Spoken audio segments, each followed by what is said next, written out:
primer seminario de vivienda colectiva de la Escuela de Arquitectura, Arte y Diseño del Tecnológico de Monterrey, del campus Querétaro. Voy a explicarles un poquito qué vamos a hacer el día de hoy, dado que también hay un grupo invitado de alumnos de Guadalajara, el grupo de David, también de vivienda colectiva.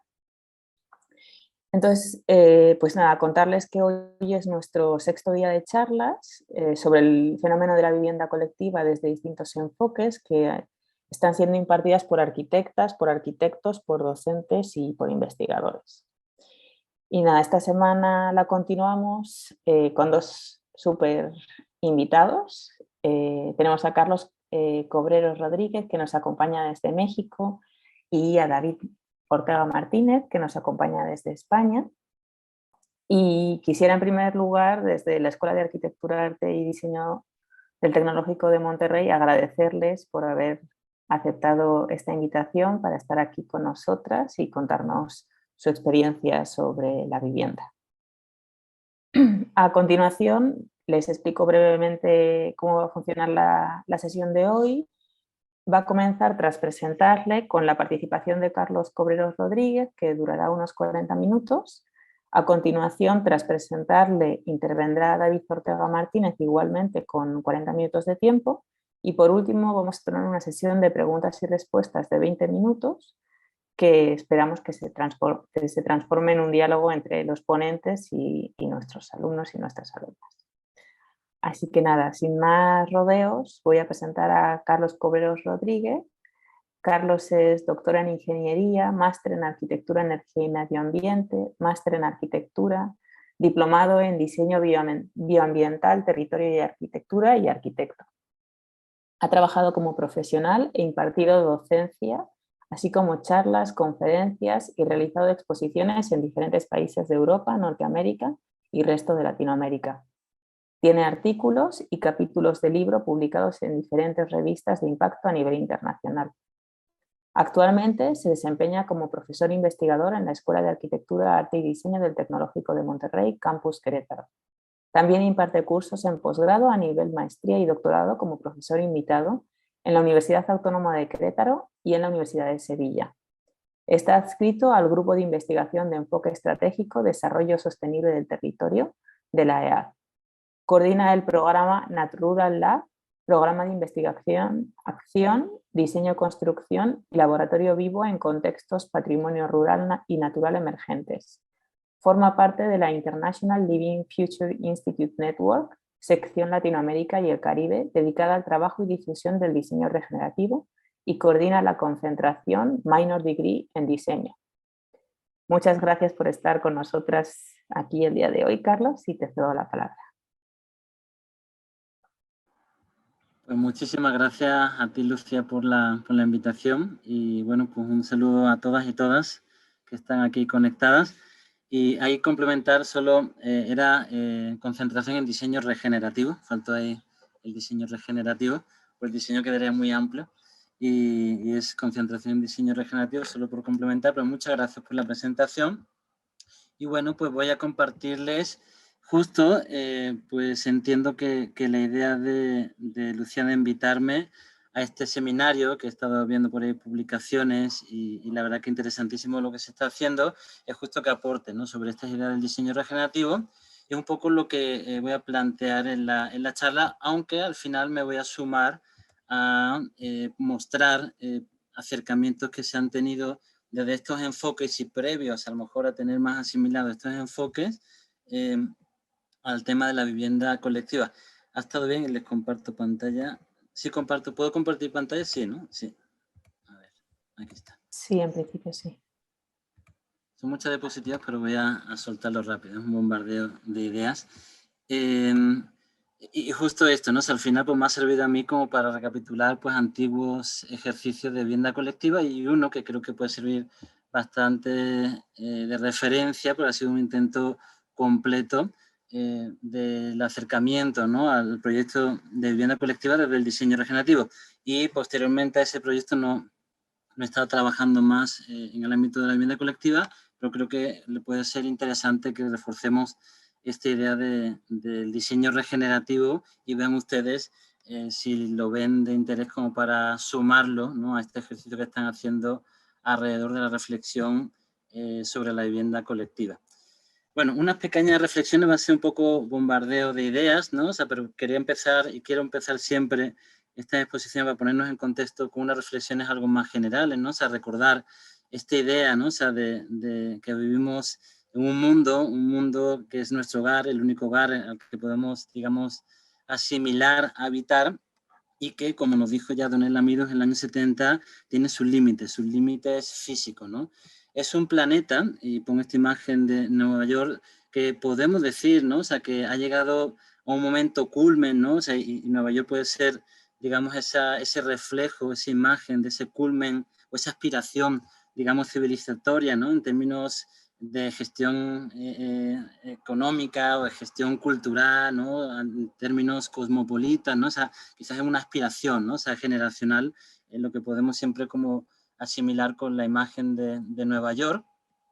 Y lo que también tenemos que ver, ¿no? O sea, como por ponerlo en contrapunto, es que sí, Nueva York es una imagen aspiracional, ¿no? Dentro de este modelo de desarrollo, pero tenemos que tener en cuenta que este modelo de desarrollo está afianzado, está anclado en un modelo que en realidad, pues, su relación con la naturaleza quizás haya que revisarla, ¿no? Porque está entendiendo la naturaleza como una fábrica de la que obtener el máximo beneficio posible, ¿no? Dentro de esta idea de extractivista, ¿no? O sea, que está ligada al modelo industrial de desarrollo capitalista y que quizá requiere una serie de revisiones, porque repito, y ahí hago un baile, ¿no? O sea, que nos ha llevado a este momento histórico, ¿no? Donde pues hemos llegado a una serie de logros en términos de acceso a la educación, acceso a la salud, acceso a los derechos, ¿no? O sea, en muchos ámbitos, en cuestiones de género, de equidad, con muchos retos todavía por delante, pero muchas veces nuevamente desconectado del lugar donde se está trabajando, ¿no? Y esto nos ha llevado a situaciones de inequidad, de crecimiento exacerbado, de un crecimiento, o sea, un modelo que crea un crecimiento infinito, ¿no? Y los economistas pues saben, ¿no? O sea, que no es posible mantener ese crecimiento infinito sin llegar a situaciones de inequidad y problemas ambientales que, bueno, pues nos están llevando a una situación histórica sin precedentes, donde un modelo que no entiende estos límites físicos de los que hablaba Don Elamido ya en los años 60-70, que marcaban esa primera imagen, que vive como si tuviésemos 3 planetas, ¿no? Cuando pues solo tenemos ese primer planeta que le mostraba la primera imagen y que nos pide, digamos, que cambiemos de dirección porque desde los años mismos 70, perdón, pues estamos viviendo un déficit ecológico, ¿no? O sea, estamos gastando más recursos de lo que la biocapacidad del planeta nos puede permitir. Esto nos ha llevado a una situación también sin precedentes de impacto ambiental, mucho más compleja que solo hablar de la cuestión de crisis climática, que no es cambio climático, sino una crisis climática en la que estamos viviendo. Estamos hablando de un impacto en diferentes esferas, ¿no? O sea, donde podemos decir que a nivel atmosférico, litosférico, hidrológico, en muchos aspectos, pues estamos impactando y estamos impactando de tal manera que estamos dejando hasta ya registros fósiles y esto ha llevado a que podamos hablar de una nueva era geológica, ¿no? Que hasta ahora han sido siempre marcadas por acontecimientos climáticos o geológicos y esta es la primera vez que se marca o se nombra una era geológica por consecuencias de la acción de una especie viva, en este caso por la acción antrópica, ¿no? Y entonces aquí es donde nos tenemos que preguntar, ¿no? O sea, ¿en qué mundo queremos vivir? Y por eso quería enseñar como las dos caras, ¿no? O sea, no es todo negativo, pero tenemos que ver también cómo esos logros a los que hemos llegado podemos volver o podemos, digamos, mantenerlo, ese bienestar, podemos mantenerlo, pero siempre dentro de unos límites físicos, biofísicos del planeta. Y entonces preguntarnos claramente en qué mundo queremos vivir, sabiendo que tenemos este mundo, pero cómo queremos interpretarlo, cómo nos imaginamos nuestro futuro y cómo queremos nuestro futuro. Es una pregunta que nos tenemos que plantear como personas, como diseñadores, como investigadores, como estudiantes a todos los niveles, ¿no? Y aquí es donde surge esta idea de, bueno, pues afrontamos el reto, ¿no? de trabajar en común y de manera colectiva por un futuro mejor, o nos mantenemos en una zona de confort que yo hace un par de años o 3 pues taché, ¿no? Esa idea de la zona de confort, ¿no? Porque ya vemos que ni siquiera podemos mantener una zona de confort, y me remito pues a toda la situación que hemos estado viviendo, por ejemplo, con la pandemia, ¿no? O sea, que ya no es que estemos en una situación de confort si no hacemos nada, o sea, simplemente pues vamos a estar recibiendo, digamos, situaciones de ajustes en la naturaleza que tendremos que ver si podemos afrontarlas o no. Pero yo me muevo y quiero también lanzar este mensaje de esperanza, ¿no? O sea, que es un poco el motor que nos invita a muchos de nosotros a seguir trabajando en esta línea como es la del diseño regenerativo, y una esperanza como la que defiende Jane Goodall, ¿no? Esta esperanza está fundamentada en una actitud proactiva, ¿no? O sea, que cree en la resiliencia de la naturaleza, pero sobre todo cree, ¿no?, en esa indomable fuerza del humano, ¿no? O sea, que ha conseguido grandes logros en toda su historia, esa fuerza de los jóvenes, y ahí pues nos incluimos todos los que nos sintamos con espíritu joven, y bueno, pues la idea en realidad de que se pueda tener desde la acción un futuro mejor, ¿no? Para eso, obviamente, tenemos que tener un cambio de métrica en medición del desarrollo, tenemos que replantear nuestro modelo de desarrollo, además tenemos que generar un cambio radical. Cuando digo radical, muchas veces asusta, y está bien que nos asuste porque tenemos que movernos para ese cambio, pero me refiero a cambios de raíz, ¿no? O sea, no podemos seguir con estas acciones como parciales, porque sin, y eso es, ¿no? O sea, responder a la pregunta si queremos un futuro mejor y posible, ¿no? Y el planteamiento que yo quiero hacer aquí hoy es que este futuro mejor es posible, y es posible desde estas culturas regenerativas. Y lo planteo desde la base, ¿no? O sea, de que venimos trabajando desde el paradigma de la sostenibilidad, que sí podemos contemplarlo como un punto base de arranque, ¿no? O sea, ya pasamos, ¿no?, de una idea de un desarrollo regenerativo, ¿no?, fundamentado en el consumo de los combustibles fósiles, y fundamentado en ese crecimiento infinito, que recordemos, ¿no?, que un crecimiento infinito pues conlleva un crecimiento del impacto que tenemos sobre el planeta, conlleva un incremento sobre el gasto de los recursos, etcétera, etcétera, ¿no? Entonces, planteamos la sostenibilidad como para paliar este impacto, pero el planteamiento que quiero hacer aquí hoy es cómo movernos hacia esa idea del desarrollo regenerativo, que esté fundamentado en una gestión de flujos materiales en ciclos cerrados, por lo tanto, fundamentado en un uso de fuentes de energía renovable, donde pongamos más atención, más que a ese crecimiento, ¿no?, que parece que cuando no crece un país se va a hundir, no, tenemos que prestar atención a la calidad, o sea, qué repercute o cómo repercute ese crecimiento o ese desarrollo en la ciudadanía, en el medio, ¿no?, o sea, en las personas, ¿no? Y tener, pues ahí como esa visión fundamentada en la creencia o en el darle valor a la vida, y pensando en patrones y principios que nos lleven hacia allá, ¿no?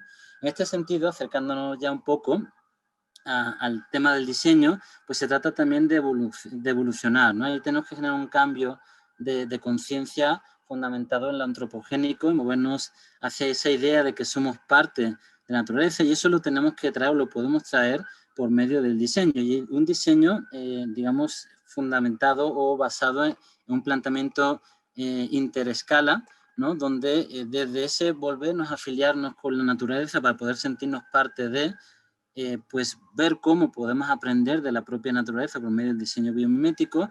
Tenemos que plantearnos sí o sí, ¿no?, después de haber vivido como miles de años, ¿no?, de explotación agrícola que ha tenido un impacto en el medio, y 150, 100 años de modelo industrial de desarrollo degenerativo, tenemos que plantearnos restaurar a la naturaleza. En ese volvernos a sentir parte de la naturaleza, vamos a poder tener mayor capacidad de cuidar la naturaleza, y el fin último del desarrollo regenerativo, que es ese ser naturaleza y diseñar siendo naturaleza, ¿no? Para ello, pues tenemos que también romper una serie de paradigmas de cómo a veces trabajamos en el diseño, ¿no? O sea, tenemos que afrontar nuestra disciplina desde un pensamiento sistémico, ¿no?, desde ese pensar el todo, esa idea de que no podemos simplificar, y tenemos que romper con esa linealidad, solución, problema, solución, con la que trabajamos, y entender que estamos ante un mundo real, vivo y complejo. Tenemos que buscar un impacto respetuoso y positivo. Tenemos que reconectarnos de todas a todas con la naturaleza. Hemos perdido un vínculo que tenemos que recuperar, y eso es parte también del trabajo de lo que plantean las culturas regenerativas. Las culturas regenerativas se basan en potenciar una dimensión sociocultural y la cultura del cuidado, ¿no? Tenemos que plantearnos que quizás la única huella que deja en el planeta sea la del cuidado, ¿no? Y la del cuidado de la vida, ¿no? De manera intergeneracional. Y un cuidado que se debe plantear también desde una perspectiva de género y con todo el aprendizaje que se puede tener desde el ecofeminismo, ¿no? O sea, el diseño o la escultura regenerativa tienen muchísimo que aprender del ecofeminismo. Y bueno, pues otra base, ¿no? O sea, de las culturas regenerativas es que nos tenemos que parar, ¿no? O sea, tenemos que pararnos y ver qué estamos haciendo, ser conscientes de lo que estamos haciendo, ser consecuentes y actuar con amor, o sea, actuar y movernos por un amor por la vida y cuidar esa vida que en realidad pues nos nutre a todos. Siempre teniendo a la persona al centro, siempre, ojo, también entendido como parte de un sistema de vida donde se integra, desde la equidad y la inclusión en todos los sentidos. Y la escultura regenerativa utiliza esta metáfora del bosque, que a mí me encanta, ¿no? Extraído de los manuales, ¿no? Del International Living Future Institute, ¿no? O sea, que habla de justo, ¿no? Entender las culturas regenerativas como único según el lugar, adaptado al clima del lugar, que es algo básico, ¿no? Que recolecta el agua, la energía y de una manera eficiente, donde residuos, recursos, siempre es ejemplo de los árboles, ¿no? Que lo aprovechan todo, que es simbiótico, biodiverso y bello, ¿no? Estos son los fundamentos llevados metáfora de la cultura regenerativa. ¿Y cómo traemos esto al diseño regenerativo? Pues justo pues planteándonos una reinvención radical, ¿no? De la idea de ciudad, de comunidad, de la propia arquitectura, ¿no? Se lo tenemos que, en este caso, como planteaba en su momento, a final del siglo XIX, Rainer Maria Rilke, tenemos que cuestionarlo todo ahora mismo, ¿no? O sea, y todo de una manera constructiva, o sea, no es un cuestionarlo todo y ya está, sino desde esa actitud proactiva que comentaba antes, que defendía Jane Goodall, ¿no? Apostarle, ¿no? O sea, por un espacio público vivo y activo, catalizador de lo colectivo, buscar el movernos obviando, ¿no? Esa base y fundamento para nuestras ciudades como es el automóvil individual y privado, ¿no? Y buscar una movilidad a escala humana, o sea, buscando ese derecho a una vivienda digna, sostenible, accesible y asequible, ¿no? Que sea válida y que sea, digamos, derecho fundamental, ¿no? O sea, para cualquiera de nosotros. Y esto es importantísimo, ¿no? Que me gustaría como pararme aquí un poco desde el entendimiento del lugar como algo único, singular, ¿no? O sea, tenemos que pensar que no es lo mismo diseñar o plantear un diseño regenerativo en mitad de un espacio natural, desde estos 6 transectos que plantea el Living Future Institute, fundamentado en la idea de los 4 transectos del nuevo urbanismo, a diseñar, ¿no? Un centro urbano de alta densidad, ¿no? Como puede ser a lo mejor un entorno como Manhattan. Y tenemos que entender ese lugar como una red compleja, una red de interrelaciones, de ecosistemas, que es única, pero también hay que entenderla en diferentes capas y diferentes escalas que están interrelacionadas, ¿no? El diseño regenerativo parte del planteamiento de aprovechar las preexistencias, ¿no? Entendiendo esta complejidad de dónde se llega, de esa historia previa, de las costumbres, ¿no? O sea, siempre pensando más en una intervención más que una implementación.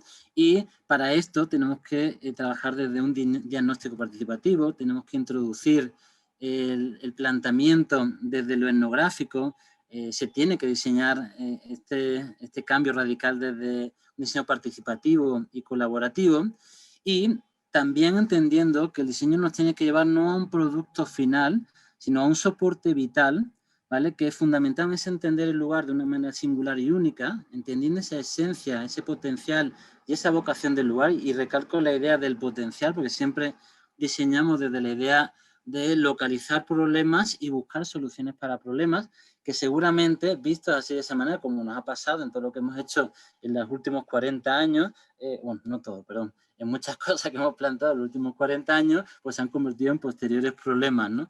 En el sentido de que podemos cambiar, ¿no? Y afrontar la situación o el entender el lugar desde su potencial, y o sea, teniendo ese potencial, desde esa mirada apreciativa, generar el soporte vital, ¿no? Ese soporte vital que nos lleve a entender las capacidades regenerativas del lugar, de la comunidad, pues iniciar un proceso de desarrollo teniendo en cuenta siempre los sistemas vivos que nos rodean y en asociación con todo lo que podemos estar interrelacionados para en ese momento y así llegar, digamos, a un diseño para la armonía, coevolucionar y en ese momento sí sostener, pero sostener ese proceso, no sostener algo como puede ser un modelo de desarrollo ya anticuado que no es, digamos, como factible mantener este planeta, sino sostener un proceso de crecimiento y un proceso de evolución, de coevolución y regenerativo.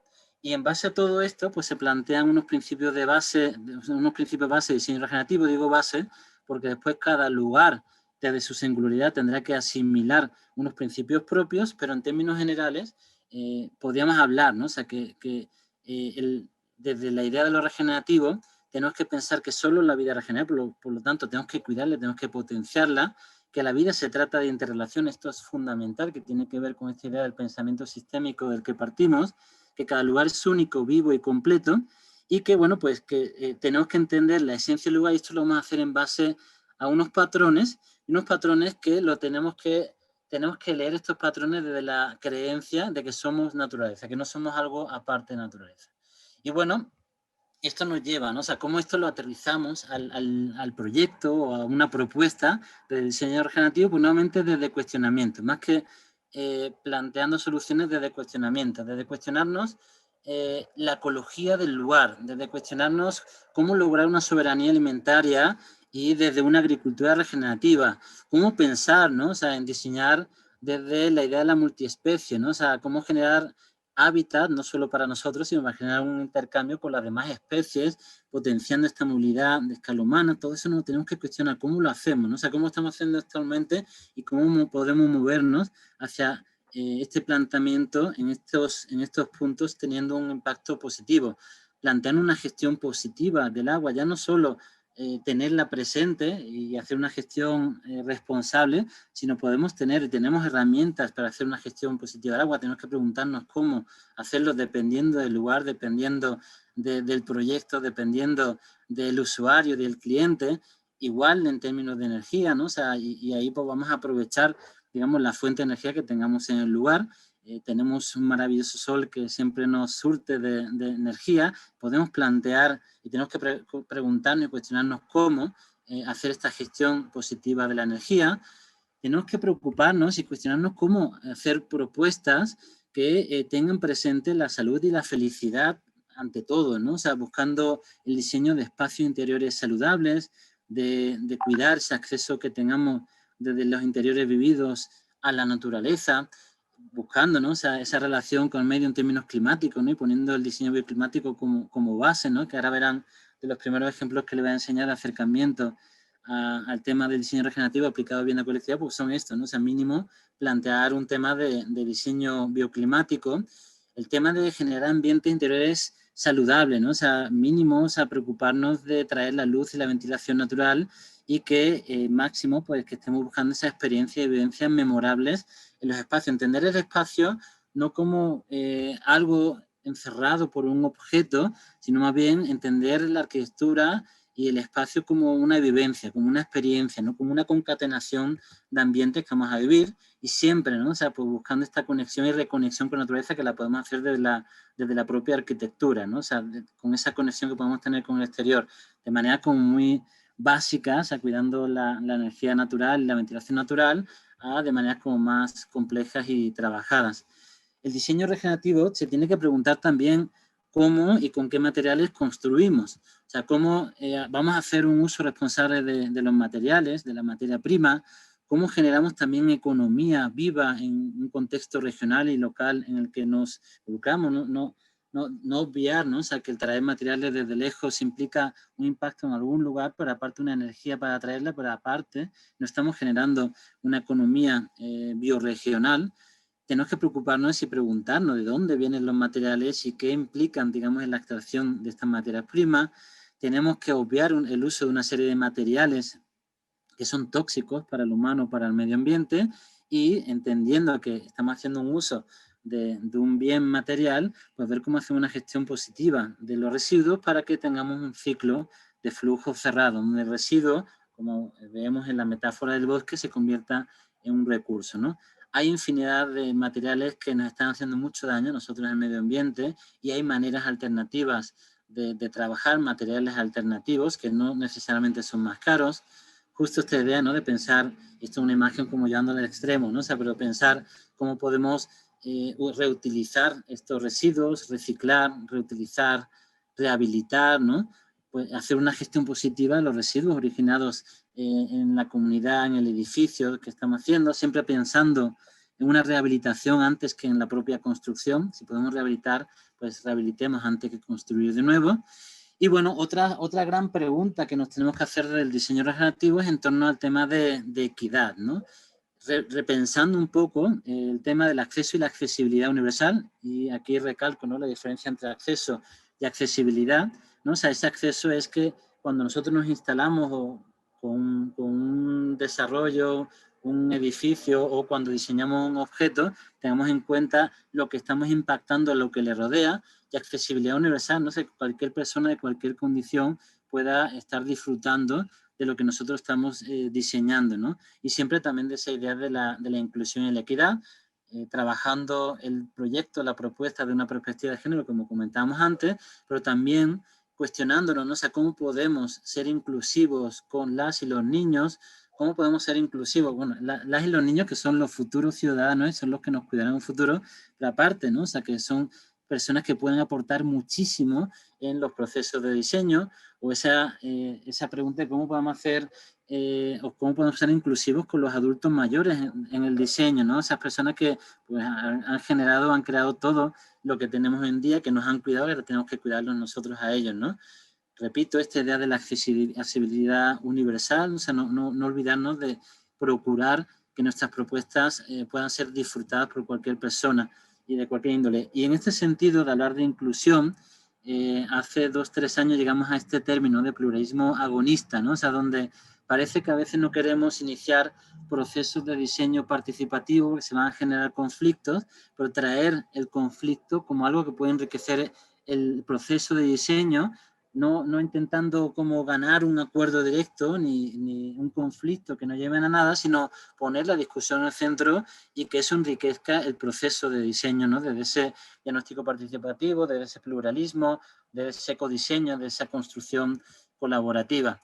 Y por último, en términos de cuestionamiento que tenemos que hacer al proceso de diseño, pues también obviamente hablar de belleza y biofilia. Desde el diseño regenerativo, en muchos aspectos la belleza la ligamos a esas referencias con lo natural, desde la idea de la biofilia, pero también, ¿no? O sea, que el edificio, hablando de diseño arquitectónico, se conviertan en armas de transformación masiva, ¿no? O sea, que en realidad nos eduquen por sí mismos o que busquemos que se conviertan en proyectos demostrativos que hagan que se expanda esta idea del diseño regenerativo.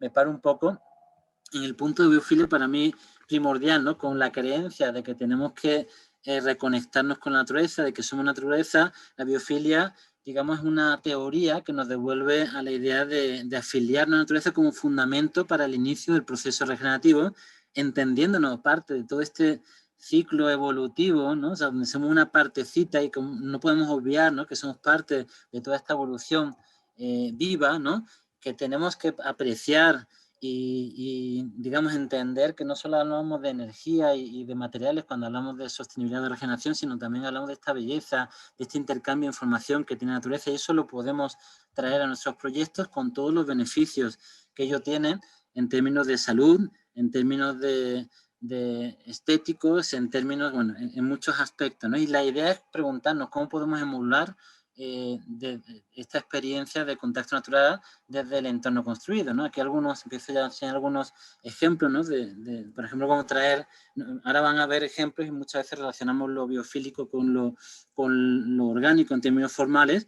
Aquí un ejemplo de una vivienda aquí diseñada para Juriquilla, donde podemos traer la idea de lo biofílico incorporando materiales naturales, creando espacios de conexión con la luz natural, flujo de aire, obviamente esa conexión con lo vivo, ¿no?, como puede ser lo vegetal, ¿no? Y partimos de estos principios en términos de diseño biofílico, que para mí es un punto importante, por eso me paro aquí un poquito más, en el sentido de que es algo que nos va a facilitar, digamos, este camino hacia ese desarrollo regenerativo. Y bueno, es importante, ¿no? O sea, que el diseño biofílico no es solo poner, digamos, una planta y esta, que ya en sí ayuda, sino que tenemos que tener un compromiso, ¿no? O sea, repetido y sostenido con esta conexión con la naturaleza, que tenemos que ver justo, ¿no? O sea, cómo enfocamos estas adaptaciones entendiéndonos, ¿no? O sea, que nos va a aportar en términos de salud y bienestar, que nos va a aportar, ¿no? O sea, generando un vínculo emocional con el propio lugar, ¿no? O sea, que promueve esa interacción positiva entre la gente, no hay datos. Yo he hecho trabajo, ¿no?, en términos de diseño arquitectónico, pero también a nivel urbano, ¿no?, y hay datos de cómo se mejora la calidad de la convivencia en comunidad, incluso la seguridad, trayendo estrategias de diseño biofílico al desarrollo urbano, ¿no?, o sea, al desarrollo urbano regenerativo.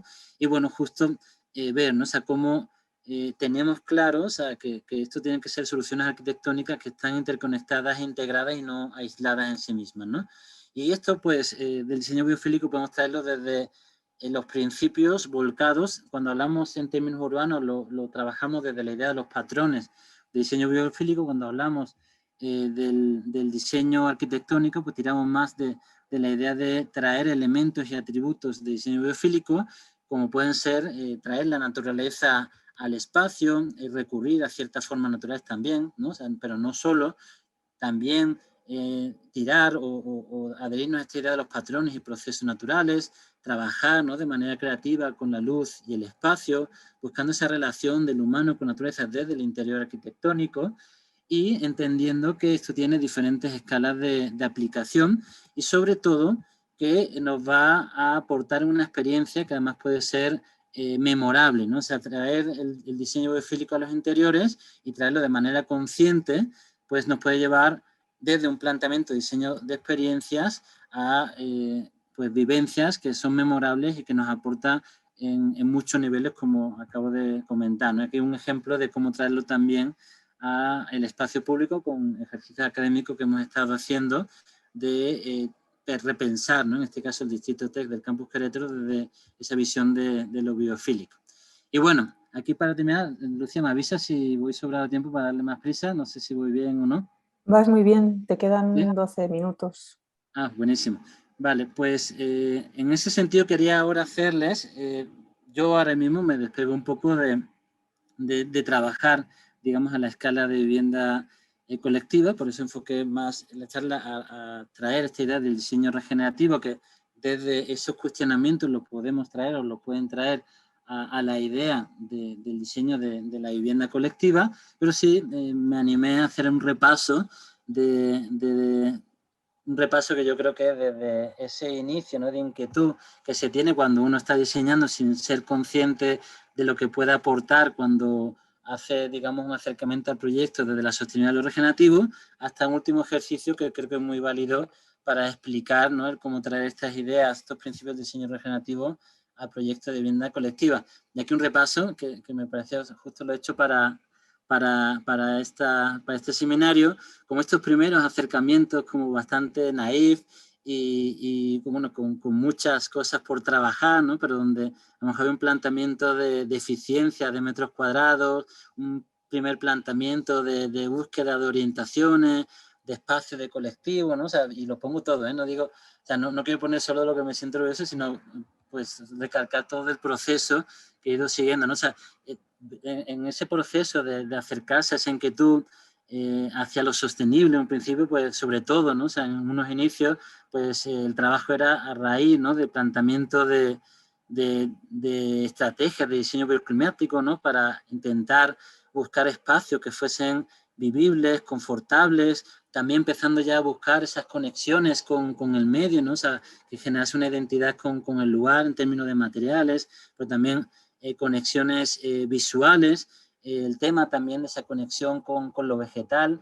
de manera inconsciente, aunque ahora ya lo tengo a lo mejor como más claro como idea que pueda aportar a la idea del diseño regenerativo, pues empezamos a aparecer en ciertos procesos. También pongo aquí, ¿no?, procesos de vivienda colectiva un poco más desde lo comercial, ¿no?, donde lo que se buscaba era eficientar, digamos, el uso de una parcela, en este caso en Buenos Aires, y bueno, pues sí, de todas maneras, aunque el propósito era un propósito comercial, buscar espacios interiores ricos, buscar esa conexión y esa protección solar, ¿no? O sea, ahí ya pues, cuidando, digamos, como lo que podía aportarse de esa visión climática, o ejercicios de asesoría, un proyecto del Centro de Investigación de Hábitat y Energía, de asesoría de sombramiento para un edificio de viviendas, que en este caso llevaba en la oficina de Norman Foster en Buenos Aires, ¿no? Esos primeros acercamientos, ¿no?, de integración con el lugar, donde empiezan a sumarse el plantear estrategias ya también activas, ¿no? De ver cómo se podía generar energía por medio de colectores solares, ver también cuando no era posible traerlo de manera natural, directa, ¿no? Pues ver también cómo traer la luz natural por otros sistemas o mecanismos, buscar, digamos, aunque si se está rodeado con un lugar natural y potente, generar esa conexión con el lugar, pero también traer esa naturaleza al lugar, o esta explosión que muchas veces permite entrarle un concurso, ¿no? O sea, donde quieres meterlo todo, ya empiezas ahí como a traer todas esas ideas, ¿no? O sea, desde espacios comunitarios, desde artificios, ¿no? Que te permitan, digamos, conectarte con lo colectivo, desde la producción agrícola, desde la gestión del agua, ¿no? Ejercicios académicos que hemos estado desarrollando también en el TEC, ¿no? Donde hemos estado todo el rato replanteándonos esta cuestión también de la vivienda colectiva, o sea, buscando el cómo generar una ciudad algo más compacta sin perder, digamos, esa conexión con el espacio público, y también viendo, ¿no? Cómo puede gestionarse de una manera como eficiente. Ejercicios que de repente, esto se me lo había dejado ahí como en el olvido, ¿no? Porque en su momento, en el 2013, se presentó al concurso Arquine con compañeras y compañeros de ustedes, o ya arquitectos y arquitectos, ¿no? Que quedó finalista en ese momento en ese concurso, ¿no? Desde una idea de plantear, ¿no? O sea, la unidad mínima de un sistema, ¿no? Ya se empezaba como a entender la idea de un sistema, no pensar esa unidad habitacional aislada, o plantear la vivienda colectiva también desde lo híbrido, ¿no? Otros ejercicios académicos, ¿no? Donde se trata de entender el lugar, ¿no? En su máximo exponente, ¿no? O sea, desde su potencial, y hacer un planteamiento diferente, innovador y disruptivo de lo que es la vivienda, de planteamiento de lo híbrido, o replanteamiento, ¿no? De la vivienda social y colectiva, desde la rehabilitación, en este caso en el centro de Querétaro, ¿no? Sabiendo cómo se puede aprovechar o rehabilitar espacios vacíos que tenemos en la ciudad histórica. Y bueno, y con este proyecto quiero cerrar, y está ya todo desde el 2015, ¿no? Ya tiene sus añitos, pero después ya me separé un poquito más de trabajar la idea de la vivienda colectiva. Este proyecto Custal, que se llama en su momento, un ejercicio que es académico, pero también es concurso, pero además es construido, ¿no?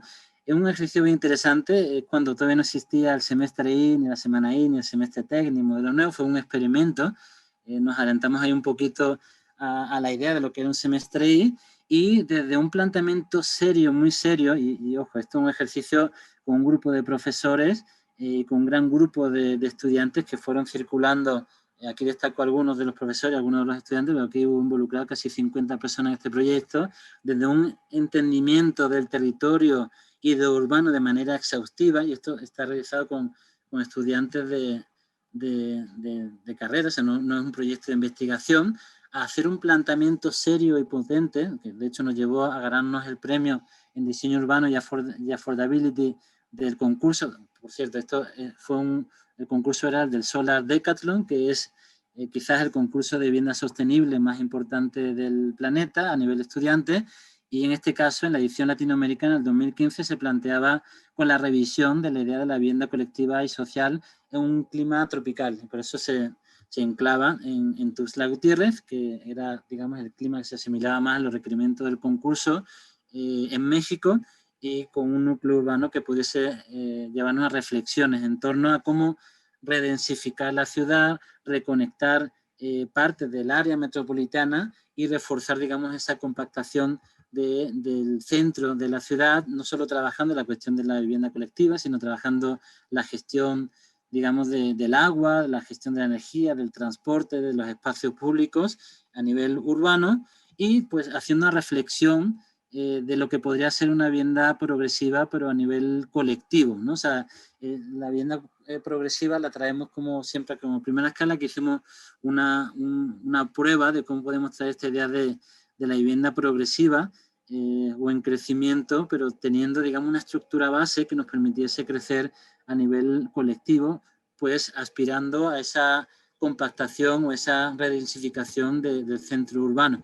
Y esto nos lleva a un proyecto que yo creo que en términos también de vivienda colectiva, bueno, pues creo que se llegaron, digamos, a bastantes logros, donde conectamos muy bien, ¿no? Con ese dar vida de nuevo a ese espacio público, ¿no? O sea, conectarnos con el espacio público y entender, ¿no? O sea, la continuidad entre la ciudad y la vivienda colectiva, y generando también ciudad y espacios colectivos y comunitarios siempre dentro de la configuración, ¿no? O sea, una vivienda que crece dentro de un barrio que crece en altura, ¿no? O sea, buscando pues todos los principios, aquí se trataron de traer todos los principios del diseño regenerativo cuando estamos empezando a acercarnos a él, todo el tema de intercambio de hábitat, todo el tema de la ecología del lugar, todo el tema de movilidad, todo el tema de producción de alimentos, todo el tema de generar una economía viva en el propio lugar, el tener en consideración el contacto con el lugar, con el exterior, con la vegetación, el traer, ¿no? Toda la idea bueno, y esto lo voy a explicar más bien ya como un prototipo, porque esta vivienda colectiva pues se agarra, digamos, lo que es un departamento de esta vivienda colectiva y se trae y se prueba en todos los sentidos a nivel de un prototipo de vivienda. Estos son unos primeros renders que pues se hace un diseño, y ojo, esto lo diseñan ustedes, las alumnas y alumnos, donde se diseña todo el sistema de gestión de agua, todo el sistema de energía, llevando y logrando llevarlo a un ciclo de gestión cerrada, tanto de la gestión del agua como la gestión de la energía, donde se trabaja desde preocuparnos de los materiales que estamos usando hasta la eficiencia energética. Se hace una estructura justo para procurar esa vivienda progresiva, se hace una planta libre con una estructura de metal reciclado aligerada que permite una planta totalmente libre de 90 metros cuadrados, donde se permite esa progresividad dentro, y esto es, digamos, una asimilación de lo que era la vivienda colectiva en planteamiento, digamos, a nivel de escala urbana. Se trabaja todo el tema de eficiencia energética desde un diseño bioclimático que en su momento, tengo que decirlo, tuvo su crítica, ¿no? De que este proyecto no estaba pensado para un clima tropical por el planteamiento de fachada ventilada que planteamos, y salvo 2 equipos que tenían planteado aire acondicionado, después demostramos que teníamos el mejor confort. En las pruebas que se midieron, pues fue muy criticado porque era un planteamiento medio tropical nuevo, diferente, pero después demostramos que no estábamos tan equivocados y tuvimos como fuera parte de las casas que tuvieron aire acondicionado acoplado, lo que generamos con mayor confort, ¿no? Y lo interesante de este proyecto es que lo diseñaron y lo construyeron pues las y los alumnos, un trabajo que fue heroico, que primero diseñamos y construimos una parte del prototipo aquí en el campus y después nos lo llevamos a Cali, y en Cali pues terminamos de construirlo, lo pusimos en funcionamiento, en 2 semanas lo construimos, lo pusimos en funcionamiento, y a día de hoy es el único prototipo de todos los que se presentaron en el concurso que sigue activo y que se fue donado a la universidad, la Univalle, donde durante 10 días pues, los prototipos eran visitados y pues las propias alumnas y alumnos pues explicaban, digamos, el proyecto, tanto a nivel urbano, que yo creo que era el gran fuerte a nivel urbano y de vivienda colectiva, era el gran fuerte del proyecto. Y repito, pues de todas estas casas, el único que sigue operativo, que fue centro de monitoreo en la siguiente edición de Solar Decathlon, y que como fue donado a la universidad, pues sigue siendo pues espacio de experimentación, y que bueno, pues nos llevó a un logro ahí en el 2015. Sirve para recordar estos logros, aunque hayan sido ya pasados. Y bueno, pues muchísimas gracias. Esto es lo que puedo aportar a nivel de vivienda colectiva, pero espero que en realidad pues se les quede un poco de las ideas que hoy día estoy trabajando más en términos de diseño regenerativo, con esas primeras pruebas muy naif, inocentes y torpes, pero que después nos llevan a un ejercicio completo como el que les acabo de mostrar con el proyecto Crustal. Muchísimas gracias. Muchas gracias, Carlos. Si les parece bien, lo que vamos a hacer es plantear las preguntas al final de la sesión. Entonces, si alguno de ustedes tiene preguntas, anótenlas para que no se les olvide, o si quieren y están impacientes, las pueden escribir directamente en el chat y hasta el final las leemos. Y lo que vamos a hacer es presentar de una vez a David para que pueda darnos su intervención y luego hacemos estas preguntas. Así que, bueno, voy a presentar a David. David Ortega Martínez es arquitecto mexicano con posgrado en diseño y planeación urbana por el Instituto Real de Tecnología de Estocolmo. Realizó estudios en México, Bélgica, Estados Unidos y Suecia. Colabora durante 3 años en la Secretaría de Desarrollo Urbano y Vivienda de la Ciudad de México en el área de asesores, desarrollando importantes proyectos como el Programa General de Desarrollo Urbano de la Ciudad de México, entre otros planes estratégicos. En 2012 funda junto a Alberto Deri Consultorio Urbano, una oficina dedicada al diseño urbano enfocado principalmente en el mejoramiento del espacio público y la movilidad. Su estudio ha recibido importantes proyectos y menciones en concursos, como el primer premio Opta con el proyecto Instrucciones de uso para Chimalhuacán, Estado de México, el mapa de localización para el bosque de Chapultepec, el Programa Integral de Movilidad Urbana Sustentable PIMUS de León, Guanajuato, el Plan Maestro para la Feria Internacional de las Culturas Amigas, FICA 2018, en la Ciudad de México, el diseño y construcción de la Plaza Zarco, espacio público ubicado en Reforma y Puente de Alvarado, en conjunto con el estudio Productora, entre otros. David, muchísimas gracias por estar aquí con nosotras el día de hoy y te cedo la palabra. Lucía, muchas gracias. Carlos, fascinante tu trabajo. Y creo que lo que voy a enseñar tiene muchísimo en común con lo que has presentado.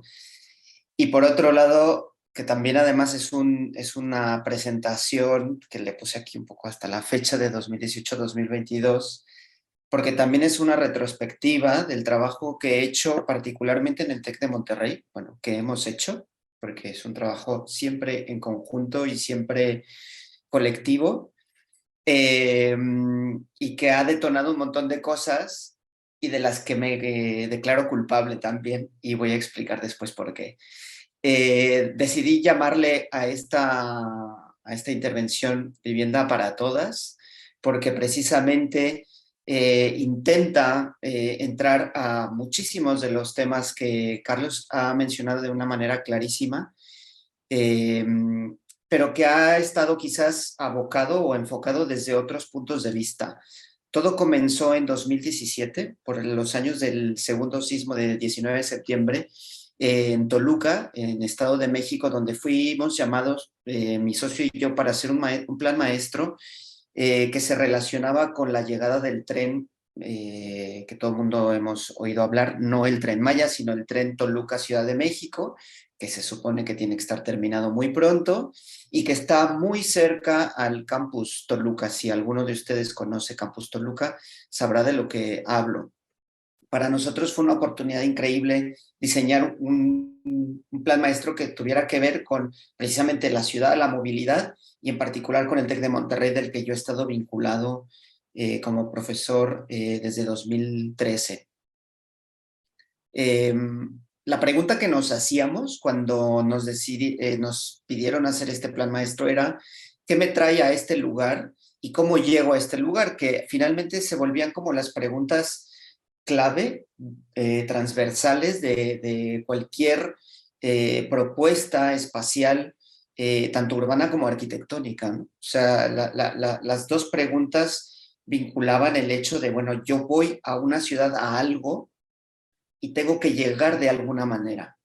Y que eso iba detonándose o iba explicándose en distintas escalas. La primera pregunta era, ¿cómo llego yo allí? En el tren, ¿no? Esa sería como la primera respuesta. Pero después, cuando me bajo del tren, ¿cómo llego yo, por ejemplo, al Campus Toluca? Y entonces empezaban a detonarse una serie de cuestionamientos interesantísimos que tenían que ver con el propio sitio.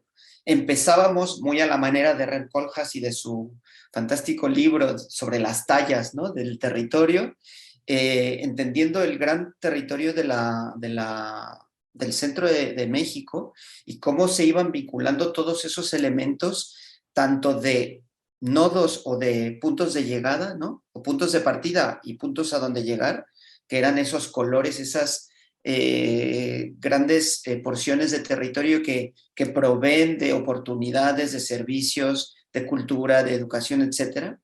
Y cómo, ¿no? Que fundamentalmente la movilidad de nuestro país sabemos que está enfocada para bien y para mal a través del automóvil. Cuando aterrizábamos más a la escala de la ciudad de Toluca, encontrábamos que la red viaria, la red de calles, que pudiera también funcionar para los peatones, para los ciclistas, para el transporte, no exclusivamente para los coches, pues estaba incompleta, ¿no? Estaba rota.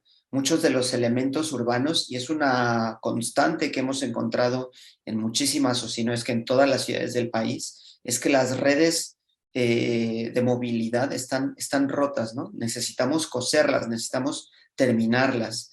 Y entonces eso nos ayudaba como a partir también de vincularnos a otros proyectos existentes, por ejemplo que era un proyecto bueno, es un proyecto de movilidad del Centro Mario Molina por ahí de 2016, que planteaba un sistema de BRT, de autobuses como el famoso Metrobús o el famoso Transporte de León, que también ya ha llegado a Querétaro, a Puebla, a un montón de lugares. Toluca no lo tiene, pero que ayudaba también como a coser ese territorio, ¿no?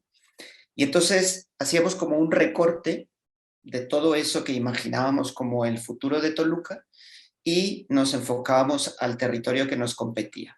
Y cuando aterrizábamos en ese territorio, nos encontrábamos una serie de problemáticas muy profundas que tienen que ver con el espacio, con la ciudad, ¿no? La discontinuidad, la zonificación, las calles sin salida, la informalidad que nace de la ausencia en realidad, ¿no? Cuando hay un hueco que no está atendido, la informalidad es la que va a rellenar ese hueco, ¿no? En el comercio lo vemos, en la movilidad lo vemos, ¿no? En un montón de fenómenos urbanos es que nos podemos dar cuenta cómo siempre se van a rellenar esos huecos por la mera necesidad que tenemos los habitantes de las ciudades en satisfacer pues todas esas cuestiones.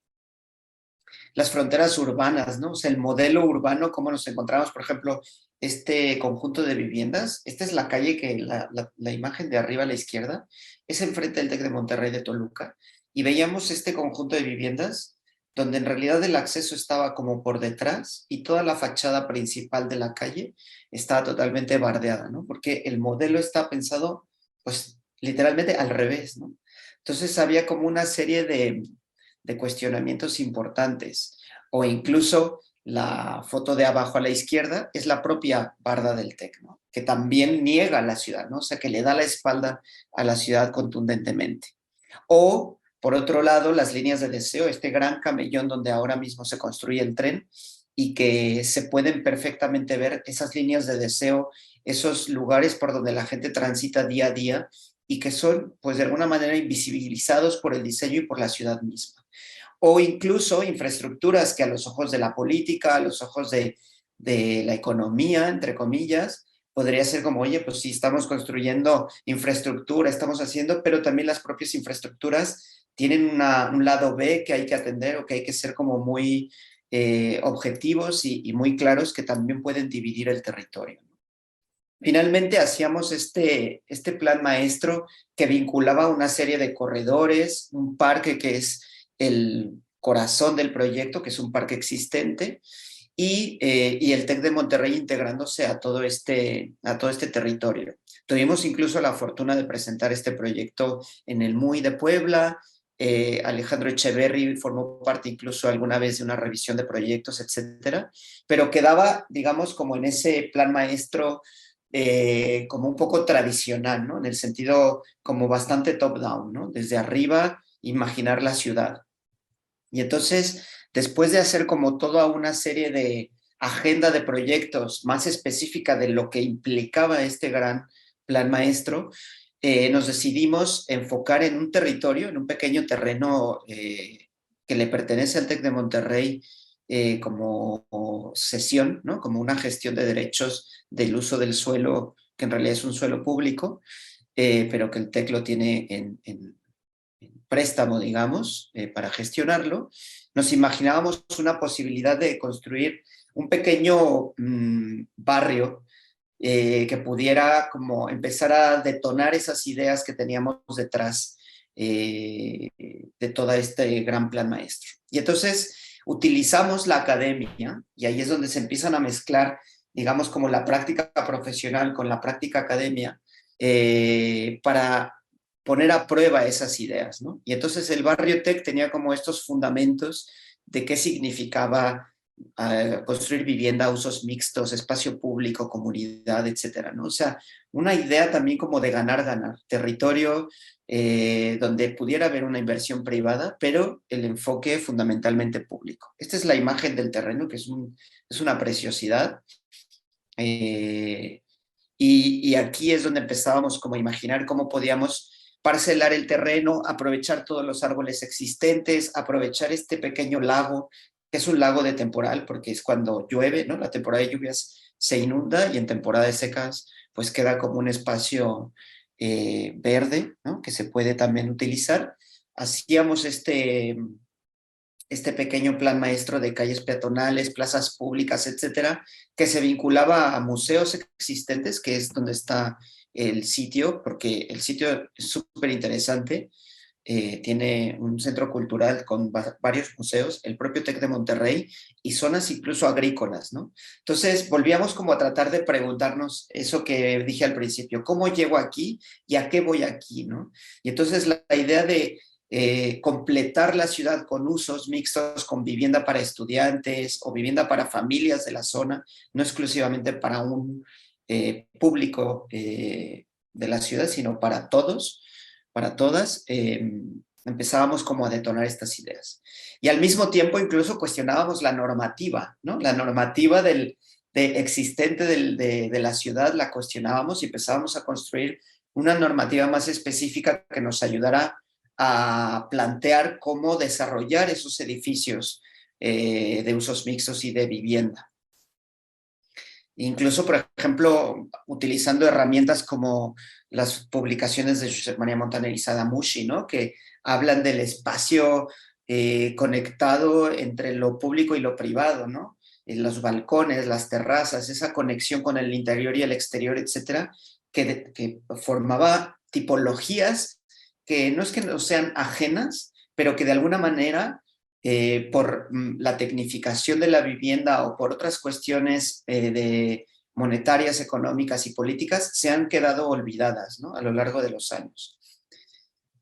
Y además, esto lo cuento porque es lo que estamos viendo también con nuestro curso, planteábamos reglas muy interesantes de cómo entregar estos dibujos y estas propuestas. Y esto me parece súper interesante porque en la manera en cómo entregábamos era la manera en cómo podíamos leer los proyectos y también ser capaces de compararlos. Muchas veces se ha percibido a lo mejor como que es una cosa como muy rígida, ¿no? La manera en cómo tenemos que dibujar el proyecto, pero al final creo que ha rendido unos frutos muy interesantes que te voy a enseñar ahora, porque, repito, de alguna manera nos permite compararlo, ¿no? Y entonces, bueno, este curso fue diseñado para poner a prueba esas ideas. Al final, este Barrio Tech es como una suma de propuestas de grupos de estudiantes, ¿no? Individuales o en grupo, dependiendo el curso que estuvimos. En particular, este es individual. Y bueno, cada proyecto tenía como su propia manera de entender ese territorio, ese sitio donde se localizaba, siempre siendo conscientes de que pareciera como que no había nada, ¿no? Es un territorio donde hay unos árboles, hay un lago, pero de pronto cuando poníamos todos los proyectos en conjunto, pues estábamos construyendo una nueva ciudad, ¿no? Estábamos construyendo, que es una zona, en realidad está al interior de Toluca, pero Toluca tiene toda esta discontinuidad espacial de desarrollo urbano, ¿no? De arquitecturas, pero que terminaba como de pues completarse a sí misma, respetando también los territorios agrícolas que son toda la parte que vemos arriba, ¿no? Y que formaba de alguna manera también una conexión súper interesante de producción alimentaria, como lo que comentaba Carlos, con el propio desarrollo urbano que planteamos en el proyecto, ¿no?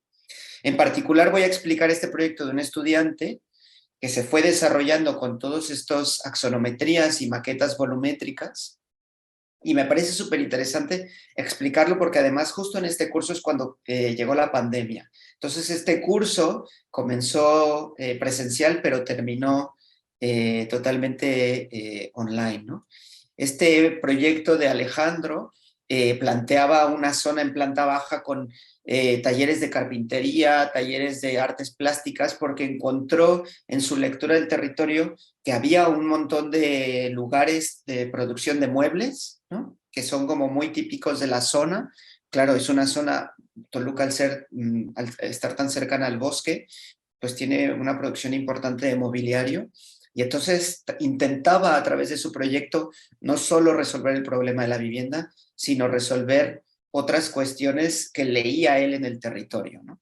La vivienda también es una vivienda colectiva que tiene en algunos casos, por ejemplo, las cocinas compartidas o la lavandería compartida, ¿no? Empieza a tratar de entender cuáles son aquellos espacios que pudieran ser utilizados de maneras más eficientes por los habitantes de la ciudad y entonces que no tuvieran que repetirse en cada uno de los núcleos, ¿no?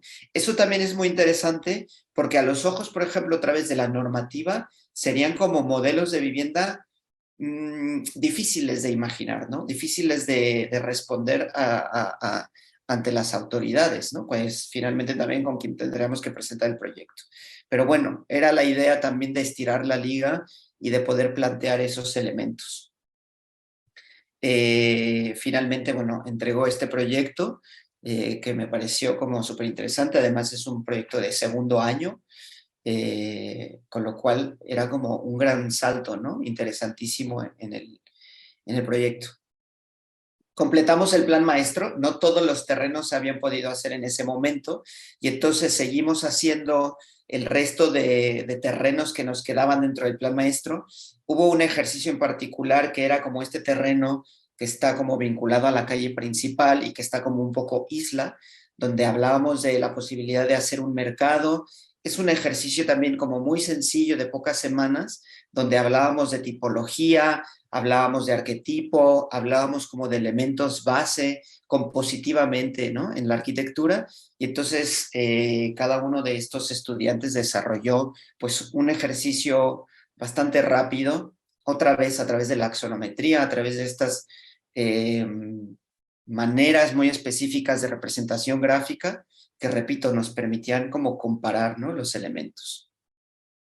Juntaban programáticamente cosas interesantísimas, como una discoteca con un mercado, con un salón de baile, con tal, ¿no? O sea, empezábamos a explorar de nuevo como usos y actividades que pudieran no ser necesariamente pensadas en lo cotidiano, ¿no? Pero que son necesarias en lo cotidiano, ¿no?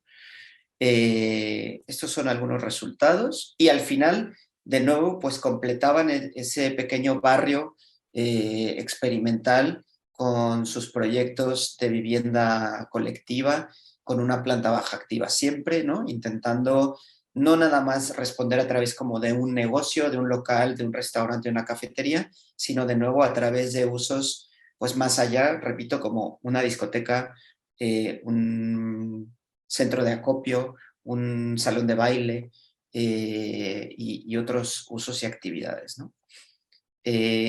Todo este trabajo durante esos años hasta 2020 se fue recopilando en estos pequeños documentos que decidimos llamar cuadernos, donde juntábamos pues todos esos resultados, ejercicios, productos académicos que nos parecían súper interesantes, repito, porque ponían a prueba esas ideas planteadas para la totalidad del plan, ¿no? O sea, en un pequeño lugar de toda esa, de la ciudad, se evidenciaban esas dos preguntas y esas dos respuestas de a qué voy a la ciudad y cómo llego a la ciudad. Después, y por eso hablaba yo de declararme culpable, gracias a este ejercicio y estos trabajos, fui invitado por el TEC de Monterrey para diseñar el bloque de vivienda colectiva. Yo soy uno de los artífices y culpables del diseño del bloque, o sea que todo lo bueno y todo lo malo me lo pueden echar en cara, pero intentábamos hacer un proyecto, participó la decana Alessandra, Olivia, un montón de gente interesantísima, donde evidentemente teníamos una agenda que cubrir de productos técnicos y de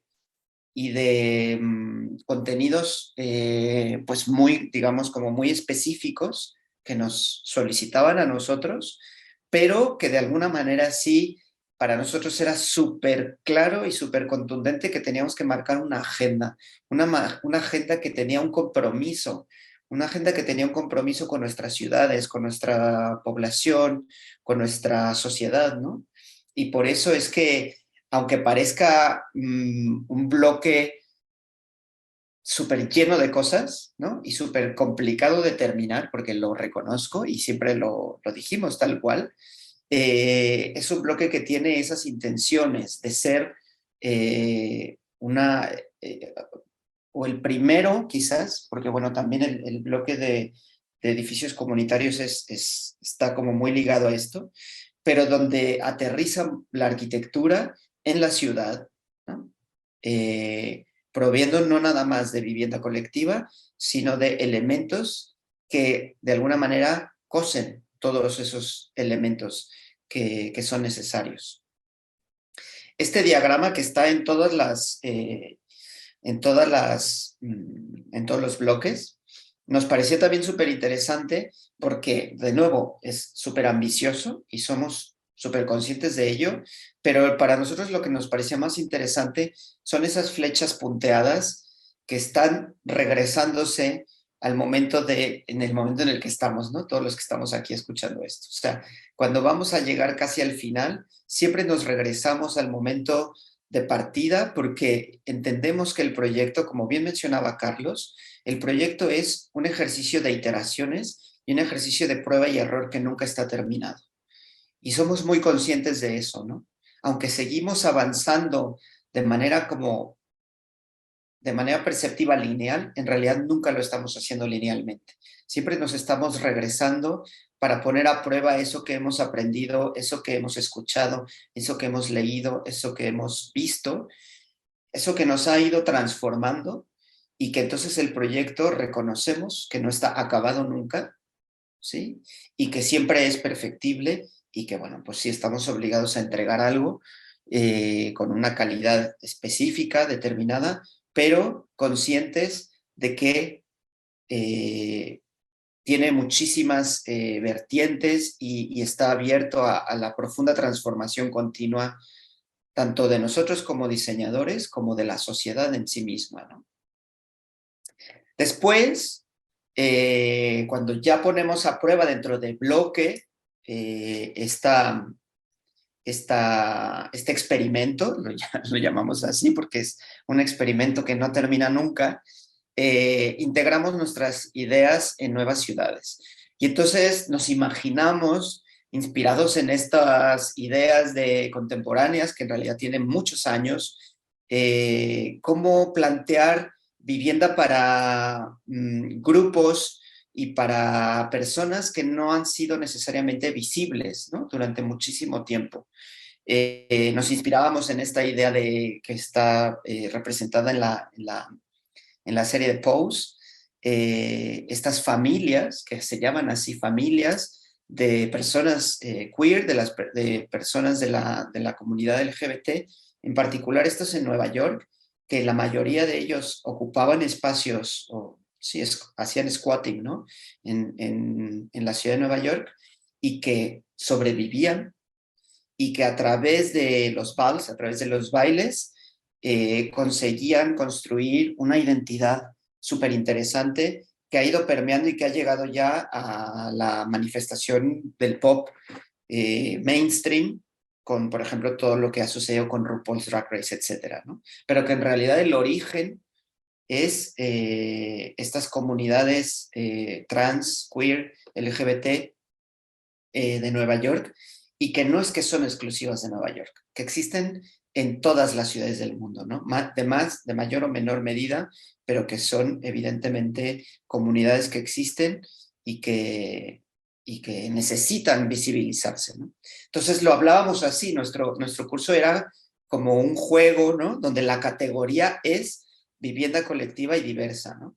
Y entrábamos a trabajar con Guadalajara en particular, en la zona del centro, donde aprovechábamos espacios y lugares urbanos que han sufrido transformaciones que nos resultaban interesantísimas y que podrían haber sido, o que pueden ser leídas más bien como proyectos para generar como ciertas transformaciones, quiero decir como turísticas, por ejemplo, ¿no? Impactos turísticos o impactos a lo mejor de alguna manera leídos como muy superfluos, pero que en realidad transforman profundamente la lectura de la ciudad, ¿no? Y entonces intentamos hacer este ejercicio. Tuvimos invitados como Santiago Benenati de Uruguay, como Lina Toro de España, y demás invitados para empezar a tener esas lecturas de la ciudad, de la vivienda, en otros ejemplos de otras ciudades iberoamericanas. Y a través de toda esa como mosaico y diversas visiones de la vivienda, pues construirnos nuestros propios ejercicios. Más allá de mostrarles los resultados finales de este ejercicio en particular, quería mostrar también como el proceso, porque me parecía súper interesante mostrar ese proceso de tener un curso absolutamente digital, ¿no? Y cómo a través de todos estos ejercicios online, de las revisiones, de un trabajo muy extenuante, sobre todo para las estudiantes, los estudiantes, las horas dedicadas, ¿no? En el Zoom, pero que al final rendían frutos súper interesantes, ¿no? Cómo diseñábamos los espacios, hablábamos de los centros de manzana, la relación con la nueva calle, con las calles existentes del centro de Guadalajara, las tipologías, ¿no? Y cómo íbamos desarrollando a lo largo del bloque, pues todas estas ideas de vivienda colectiva. De nuevo, ¿no? O sea, casi como productos no acabados, productos en proceso, en transformación, tratando de entender todas esas variables con las que trabajábamos, que son hipercomplejas, ¿no? Una ciudad transformándose, un centro histórico transformándose, que tiene lados A y lados B, posibilidades que hay en ese territorio también de transformación, y esa responsabilidad nuestra, ¿no? De cómo abordar ese espacio. Como no nos quedamos satisfechos, pues diseñamos otro pequeño plan maestro. En este caso, cuando nos pidieron que hiciéramos el curso de vivienda colectiva de manera nacional, decidimos trabajar en este caso con Ciudad de México. Para mí, particularmente porque yo soy de allí y me resulta también más fácil trabajar en ese territorio, no porque sea más sencillo, porque es mucho más complejo, no más complejo quizás que Guadalajara, pero al mismo tiempo sí, porque la escala lo vuelve complejo, pero bueno, sencillo para mí, porque pues yo soy de ahí, lo conozco y es un territorio en el que crecí, ¿no? En este caso, decidimos entrar a Atlampa por varias razones, porque es una zona, si no lo conocen, es una zona postindustrial, es una zona de un potencial enorme por su cercanía con el centro de la ciudad, de su abastecimiento de infraestructura, de transporte, de calles, de identidad también, ¿no? Y entonces decidimos entrar a este territorio, otra vez con invitados interesantísimos como Eric Carranza, un arquitecto de un despacho que se llama Anónima, que ha trabajado muchísimo con Ciudad de México también y que tiene una lectura clarísima de todo el fenómeno de la transformación de espacios como este. Un ejemplo es precisamente lo que conocemos como el Nuevo Polanco, toda la zona de Granada, donde está el Museo Jumex, el Museo Sumaya y demás, que ha sufrido una transformación muy interesante, pero también con un montón de déficit, ¿no? Con un montón de deficiencias, pues en ese sentido de infraestructura, de transporte de agua y demás, ¿no? O sea que creo yo, o creemos muchos, que el enfoque era positivo, ¿no? O sea, terminar la ciudad, terminar esos huecos de la ciudad disponibles, pero que no fue leída necesariamente bajo la lente del bien público, sino muchas veces bajo únicamente la lente del bien privado, ¿no? O sea, cómo se beneficiaba el desarrollador o el mercado mismo del desarrollo de la transformación de la ciudad.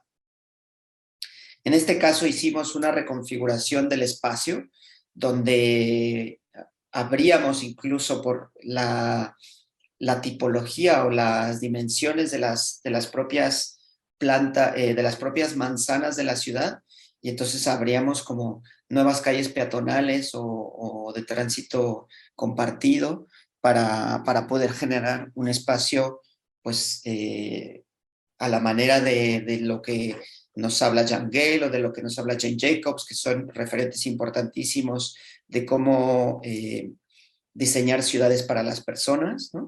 Y que son de los años 70, pero que están como más presentes que nunca, ¿no? En muchísimos discursos de urbanismo y de arquitectura. Todos esos elementos teóricos prácticos están puestos a prueba siempre en la ciudad de manera como experimental, pero siempre queriéndolos aterrizar, ¿no? Y entonces, cuando nos metimos aquí, decidimos, en este caso particular, ya no hablar de todos como esas comunidades LGBT, queer, invisibilizadas, que de alguna manera siguen siendo alienadas, porque seguimos hablando de esas comunidades, por ejemplo, como si no fuéramos nosotros, ¿no? Es que si yo no soy gay, o si yo no soy trans, o si yo no soy mujer, no pertenezco, ¿no? Y entonces decidimos darle la vuelta y entonces empezamos a hablar de nosotros. Y el ejercicio, la construcción del ejercicio, lo voy a leer porque nos parecía súper interesante cómo lo construimos, cómo lo abordamos. El siguiente enunciado es ficción, pero desearíamos que fuera realidad. El programa de gobierno ha lanzado una ayuda para el acceso a la vivienda joven para personas entre 20 y 35 años. En este caso, ustedes, y eso fue el enunciado que construimos, los estudiantes han sido ganadores del sorteo para entrar a formar parte de este pionero programa y poder vivir en ellas durante su primera juventud. La condición es la total emancipación de la casa de los padres, independencia sobre todo económica, pudiendo trabajar en lo que cada quien decida sin necesidad de pagar la renta de la vivienda. El proyecto de vivienda colectiva para jóvenes no es ni un bloque privado, ni casas en renta, ni cooperativa, ni un hotel. Es un espacio de vivienda que tendremos que dominar en conjunto. No tiene un nombre, lo tendremos que llamar nosotros. Las condiciones de la vivienda es la emancipación económica del núcleo familiar, del entorno familiar, no necesariamente de los padres, porque sabemos y reconocemos que no todo el mundo vivimos con nuestros padres cuando somos jóvenes. La duración mínima de 5 años y máxima de 10. Compartir la vivienda, fundamental, ¿no? Podíamos estudiar o trabajar y teníamos que dedicar tiempo a cuidar de nosotros mismos, de nuestras compañeras y de nuestro entorno. Este era como la primera vez que íbamos a hacer este programa de vivienda. Las viviendas colectivas tenían X tamaño, etcétera, ¿no? Y teníamos compromisos, un compromiso social, un compromiso ecológico y un compromiso material. Este proyecto, y vuelvo a enseñar el proceso, pues nos llevó como un ejercicio súper interesante y súper difícil también de aterrizar, ¿no? Porque finalmente, y eso es lo que están haciendo las estudiantes que están aquí acompañándonos, porque en este curso estamos volviendo a poner a prueba este ejercicio, ellos mismos son, digamos, como clientes, ¿no? Ellos mismos son voz y parte en el proceso de diseño. Entonces, cuando hablábamos de nosotros, el discurso cambia, la manera de entender el espacio cambia. Es más, ni siquiera hablamos de usuarios, ¿no? O sea, leemos el usuario como el usuario de una computadora. No tiene nombre, es anónimo, ¿no? Cuando le dábamos nombre y cuando somos nosotros mismos, se volvía un ejercicio muy rico y muy interesante. Estos son algunos resultados de los proyectos. Otra vez, como pueden leer, el ejercicio es como súper rígido, entre comillas, en su representación gráfica, pero de nuevo nos permite entender de manera comparativa cómo se aterriza en el espacio, cómo convive con el entorno, cómo dialoga con la calle, cómo dialoga con los vecinos, cómo dialoga con las banquetas, ¿no? Y finalmente, es un ejercicio repito, que está en continua transformación. En este caso y al día de hoy, en este bloque que estamos dando ahora, seguimos hablando de nosotros mismos y damos un paso que creo que conecta perfecto y cierra este curso con todo el proyecto fantástico que habla Carlos de diseño regenerativo, porque hablamos de nosotros más que humanos, ¿no? O sea, no nos quedamos simplemente con la lectura nuestra humana, sino del proyecto Más que Humanos, ¿no? En este nuevo curso queremos hablar de nosotros, pero ir más allá. Queremos hablar de nosotros más que humanos. Intentaremos explorar la idea de ecosistema, de cuidados, como un ejercicio afectivo para con nosotros mismos. Explorar todo aquello que nos rodea: aire, agua, minerales, microorganismos, plantas, animales, recursos. Todos los seres que forman parte de lo que habitamos y que merecen nuestra profunda atención y nuestro cuidado. Es un experimento que está comenzando apenas. Esperamos mostrar los resultados al final y que nos haga voltear la mirada no solo a lo que tradicionalmente entendemos o definimos como arquitectura y ciudad, y tampoco exclusivamente desde el enfoque denominado ecológico, sino sensitivo, consciente y afectivo. Creemos que no solo lo necesitamos, sino que es nuestra obligación, ¿no? Como jóvenes arquitectos mexicanos y arquitectos del mundo. Y entonces por eso ahora la vivienda se llama Vivienda para Todas Nosotras. Gracias. Muchísimas gracias, David. La verdad es que yo sabía que tenían ahí una alineación, pero no sabía que era tan clara. Es maravilloso. Me ha dado muchísimo gusto verlos a los dos. Y si les parece, abrimos ahora un tiempo de preguntas, unos 20 minutos más o menos. Vamos súper bien de tiempo, así que incluso podríamos dejarnos 5 minutos más y sale ahí un debate intenso. Entonces, bueno, ya saben cómo funciona todos el Zoom. Hay un botoncito ahí pues, para levantar la mano si quieren hacer preguntas a viva voz, y si hay algún tímido o alguna tímida y lo quiere hacer a través del chat, pues también se pueden hacer las preguntas a través del chat. Entonces, pues abrimos el tiempo de preguntas.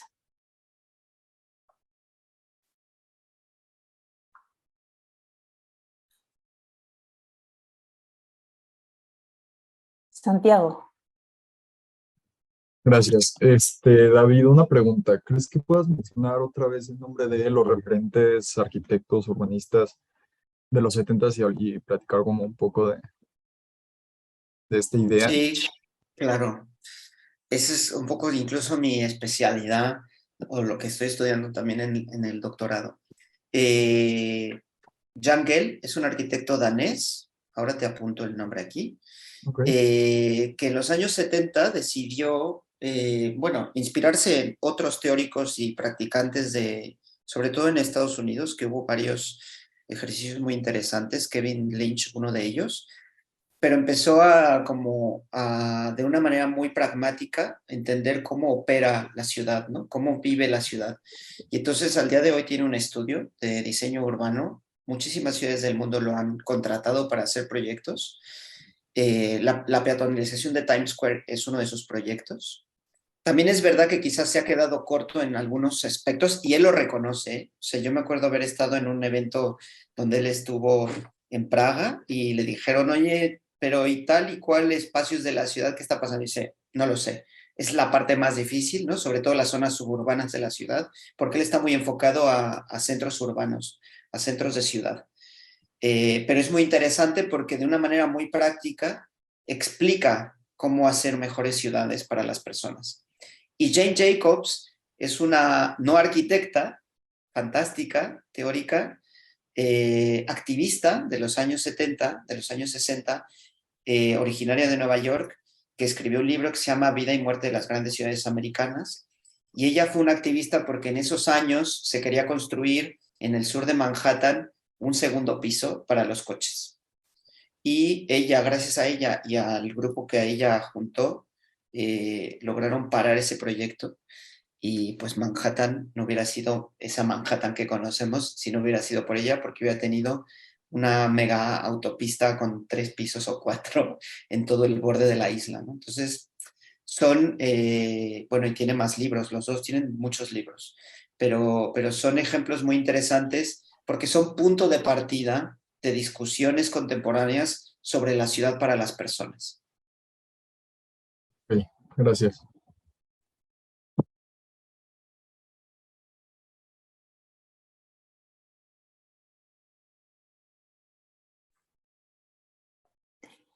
Más preguntas. ¿Quién se anima? Que yo sé que son tímidos y tímidas y les cuesta un poquito, pero luego nos comemos los descansos. Me gustaría saber quién no está de acuerdo, por ejemplo, o quién no se lo cree. Eso luego puede pasar, ¿no? Como alguien que dice, suena demasiado bueno para ser verdad.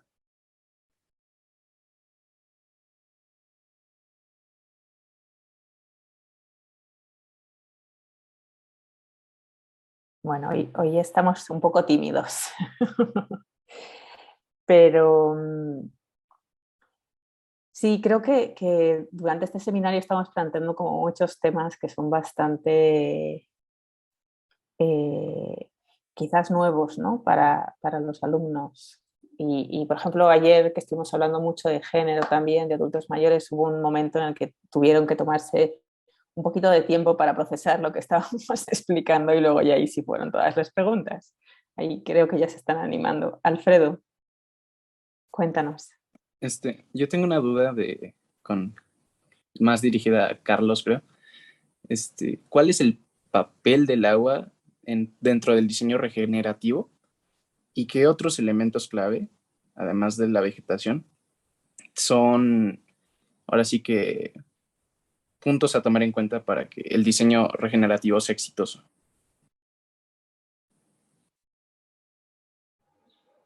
Buenísimo, y gracias por la pregunta. Bueno, pues el agua es clave porque es vida, ¿no? O sea, y al final, justo uno de esos principios del diseño regenerativo, que bueno, y ni siquiera el diseño regenerativo, ¿no? Sino de la propia vida, ¿no?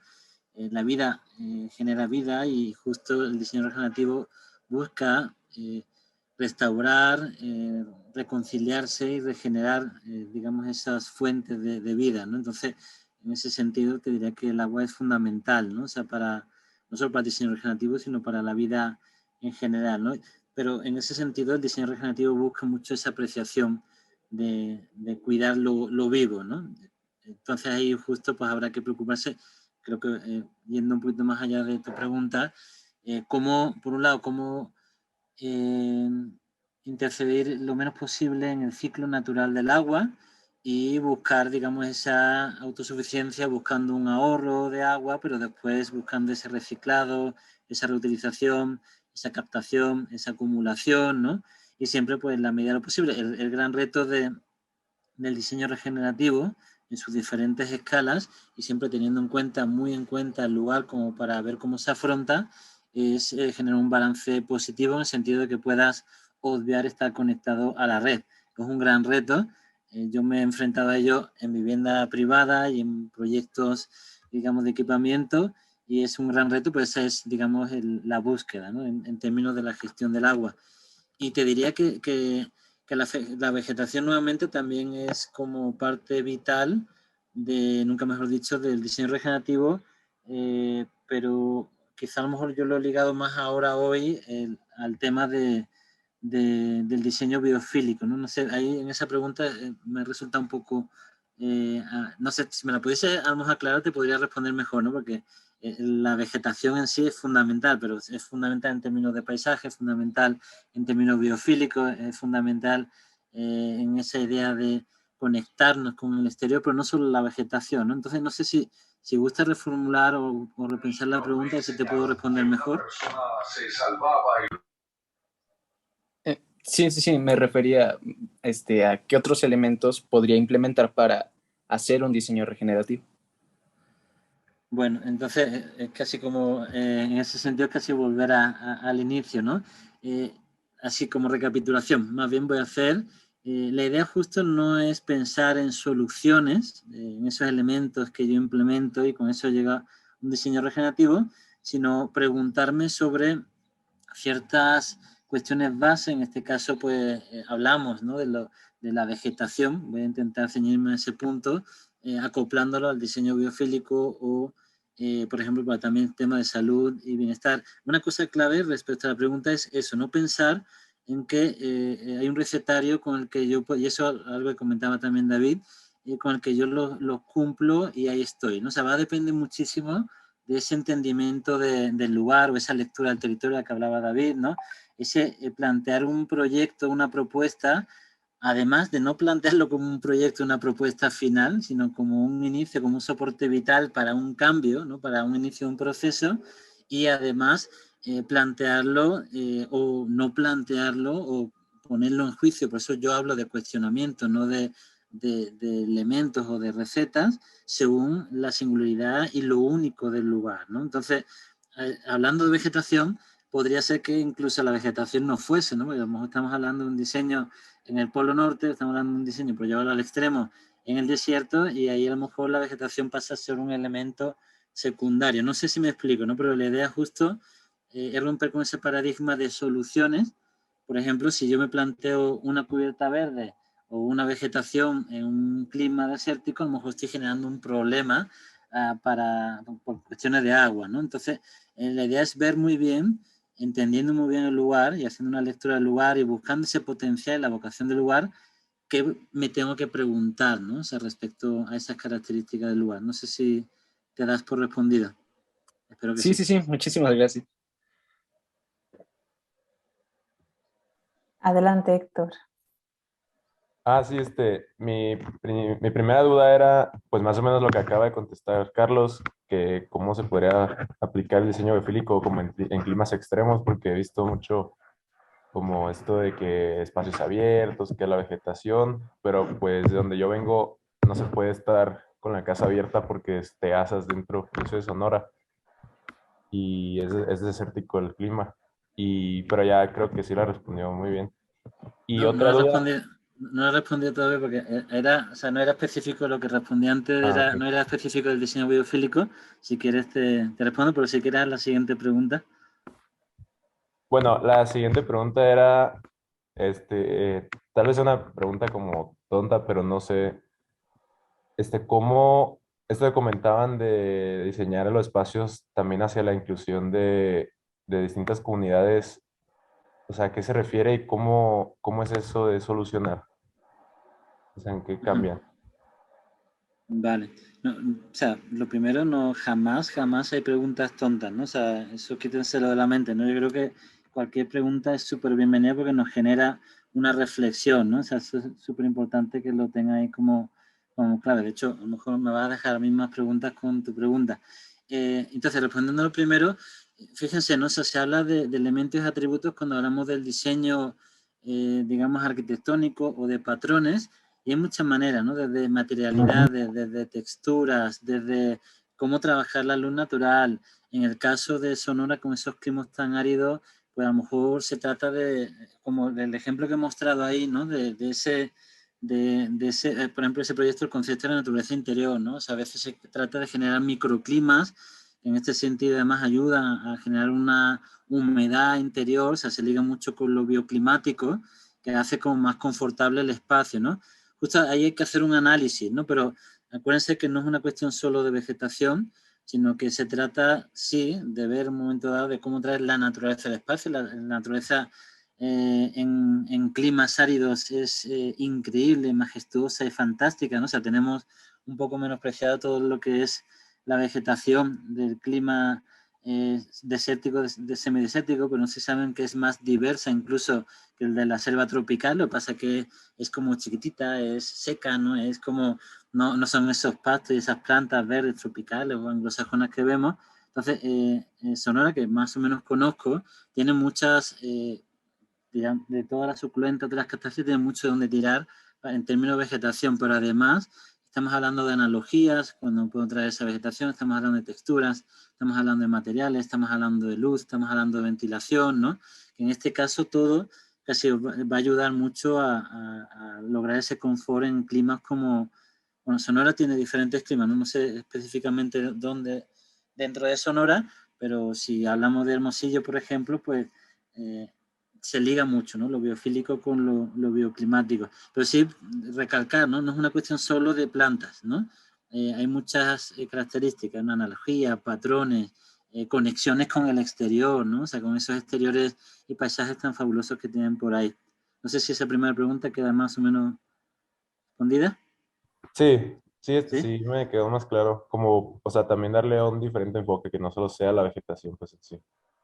Súper, sí. Y la siguiente, o sea, pues justo es escuchar a todas las voces, ¿no? Creo que David, su trabajo que la verdad me parece espectacular, se hace eco de ese, escuchar esas otras voces, ¿no? Para enriquecer, ¿no? O sea, para hacer un diseño como más plural.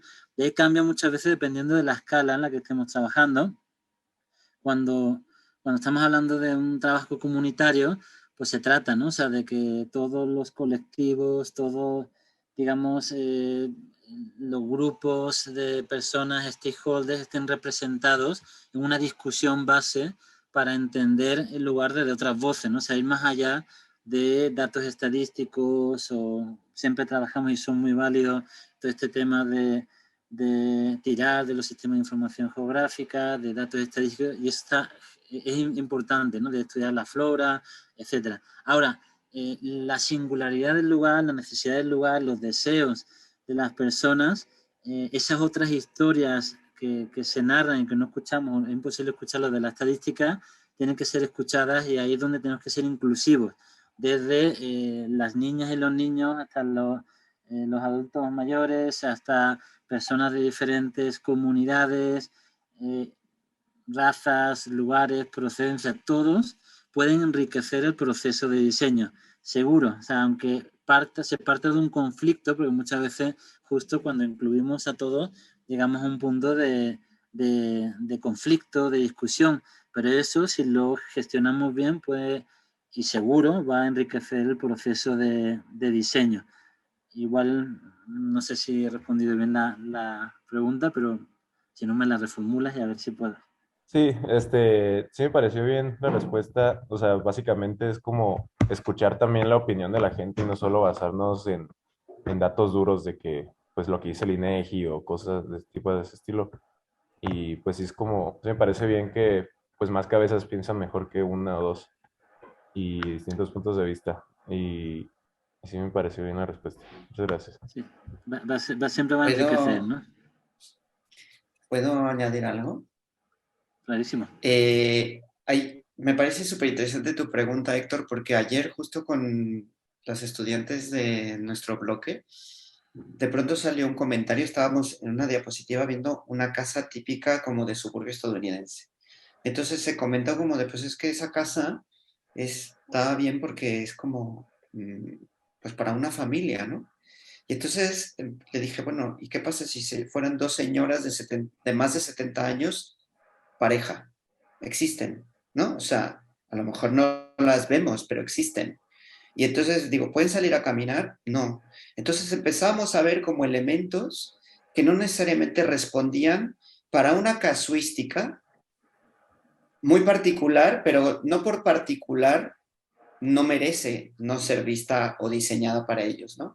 Un ejemplo muy claro, tengo yo una amiga, que es una amiga y tengo la fortuna de que es mi amiga, Emilia Reyes. Ella trabaja en una ONG que se llama Equidad de Género en Ciudad de México, y ella, cuando se hizo el proyecto de peatonalización de la calle Madero en Ciudad de México, en el centro, se les pidió que hicieran una revisión de perspectiva de género para la peatonalización de la calle.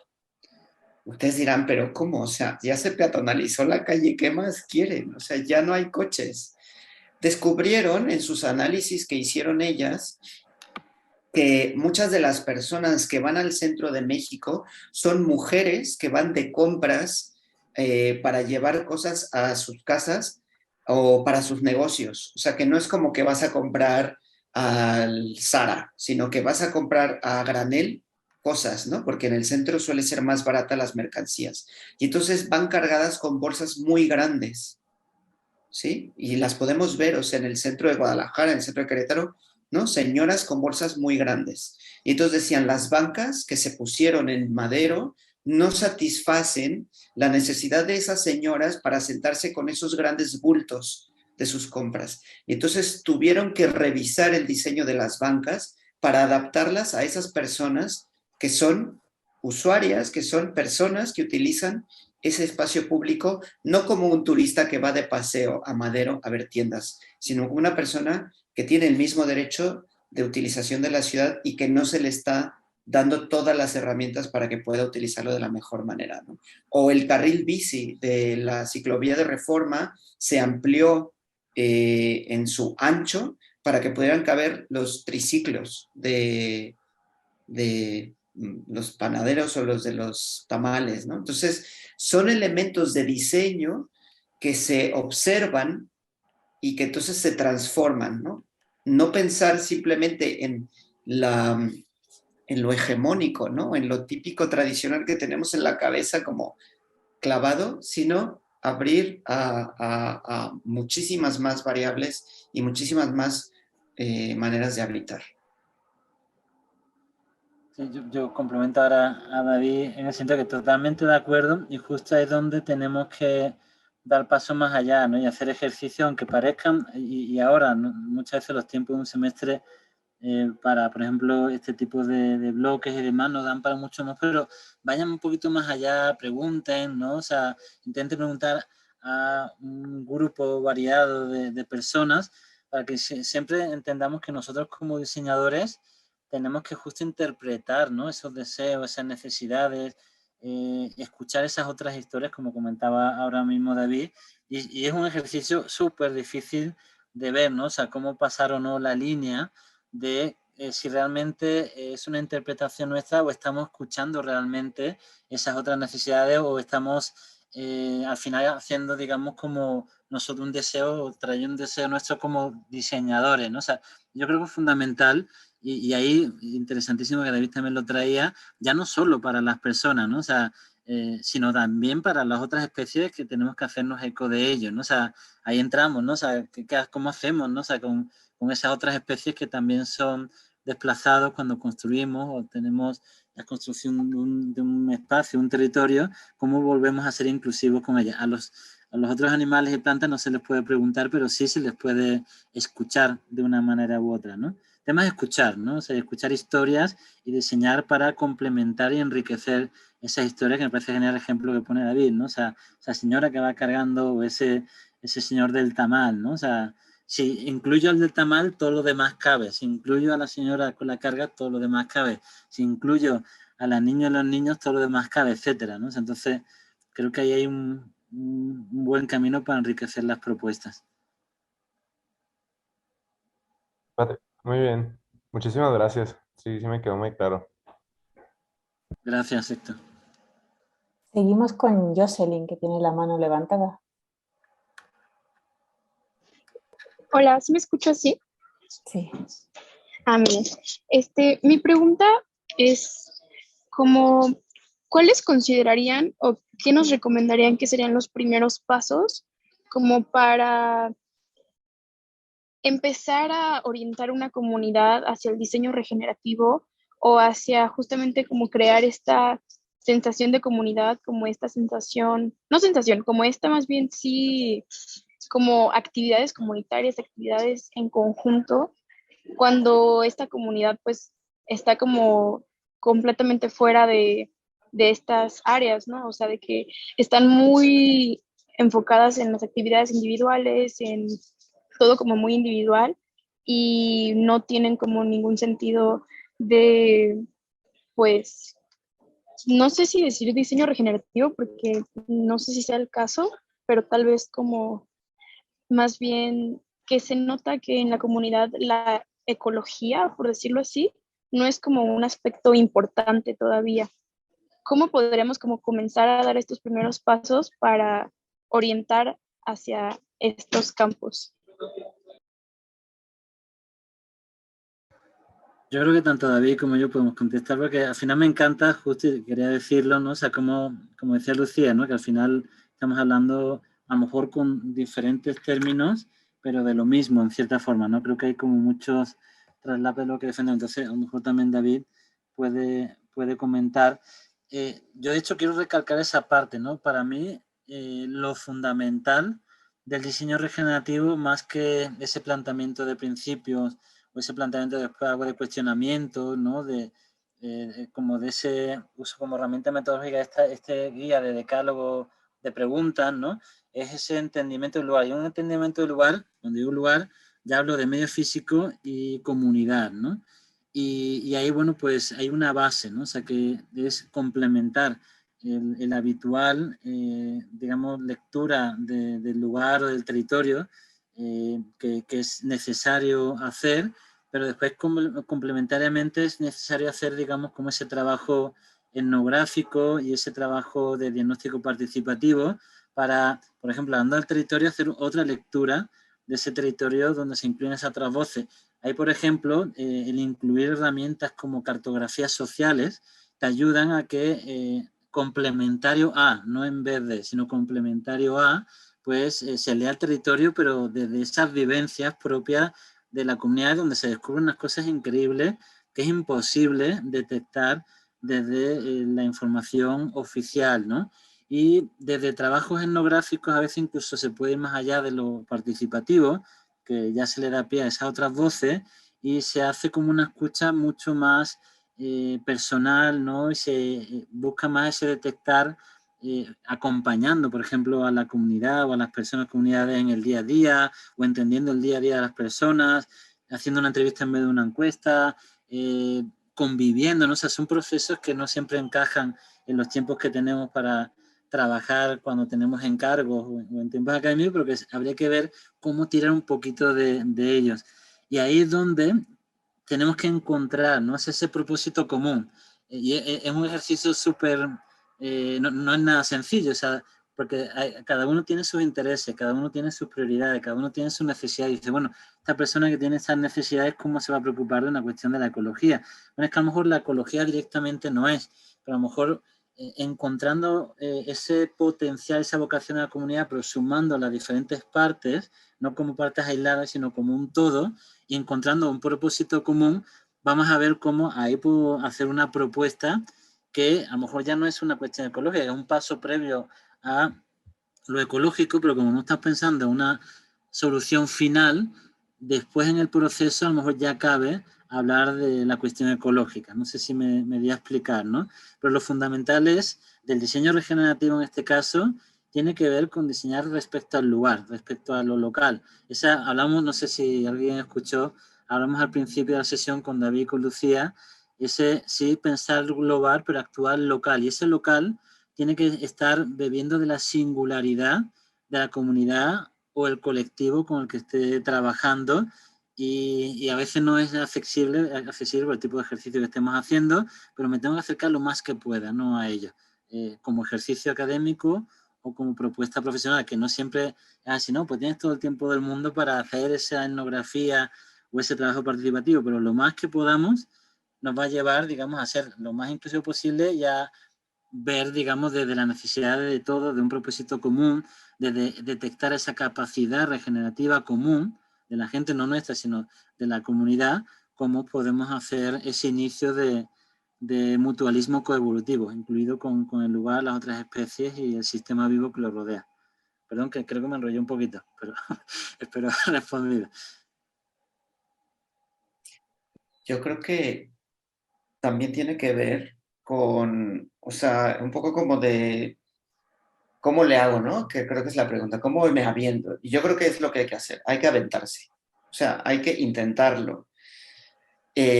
También creo que, y un poco de la primera como lanzada que hice de, habrá gente que no está de acuerdo y puede ser que incluso nosotros en algún momento tampoco estemos de acuerdo. ¿Por qué? Porque sabemos que el mundo en el que nos movemos tiene agendas específicas de trabajo, ¿no? O sea, imagínate que de repente alguno de ustedes dice, oye, David, pero es que me contrató en una oficina de desarrollo inmobiliario y tengo que hacer un edificio de departamentos y se acabó. O sea, todo este choro que me estás contando no aplica, ¿no? O sea, no aplica para nada. Entonces, ¿qué hago? O sea, ¿por qué me enseñaste esto?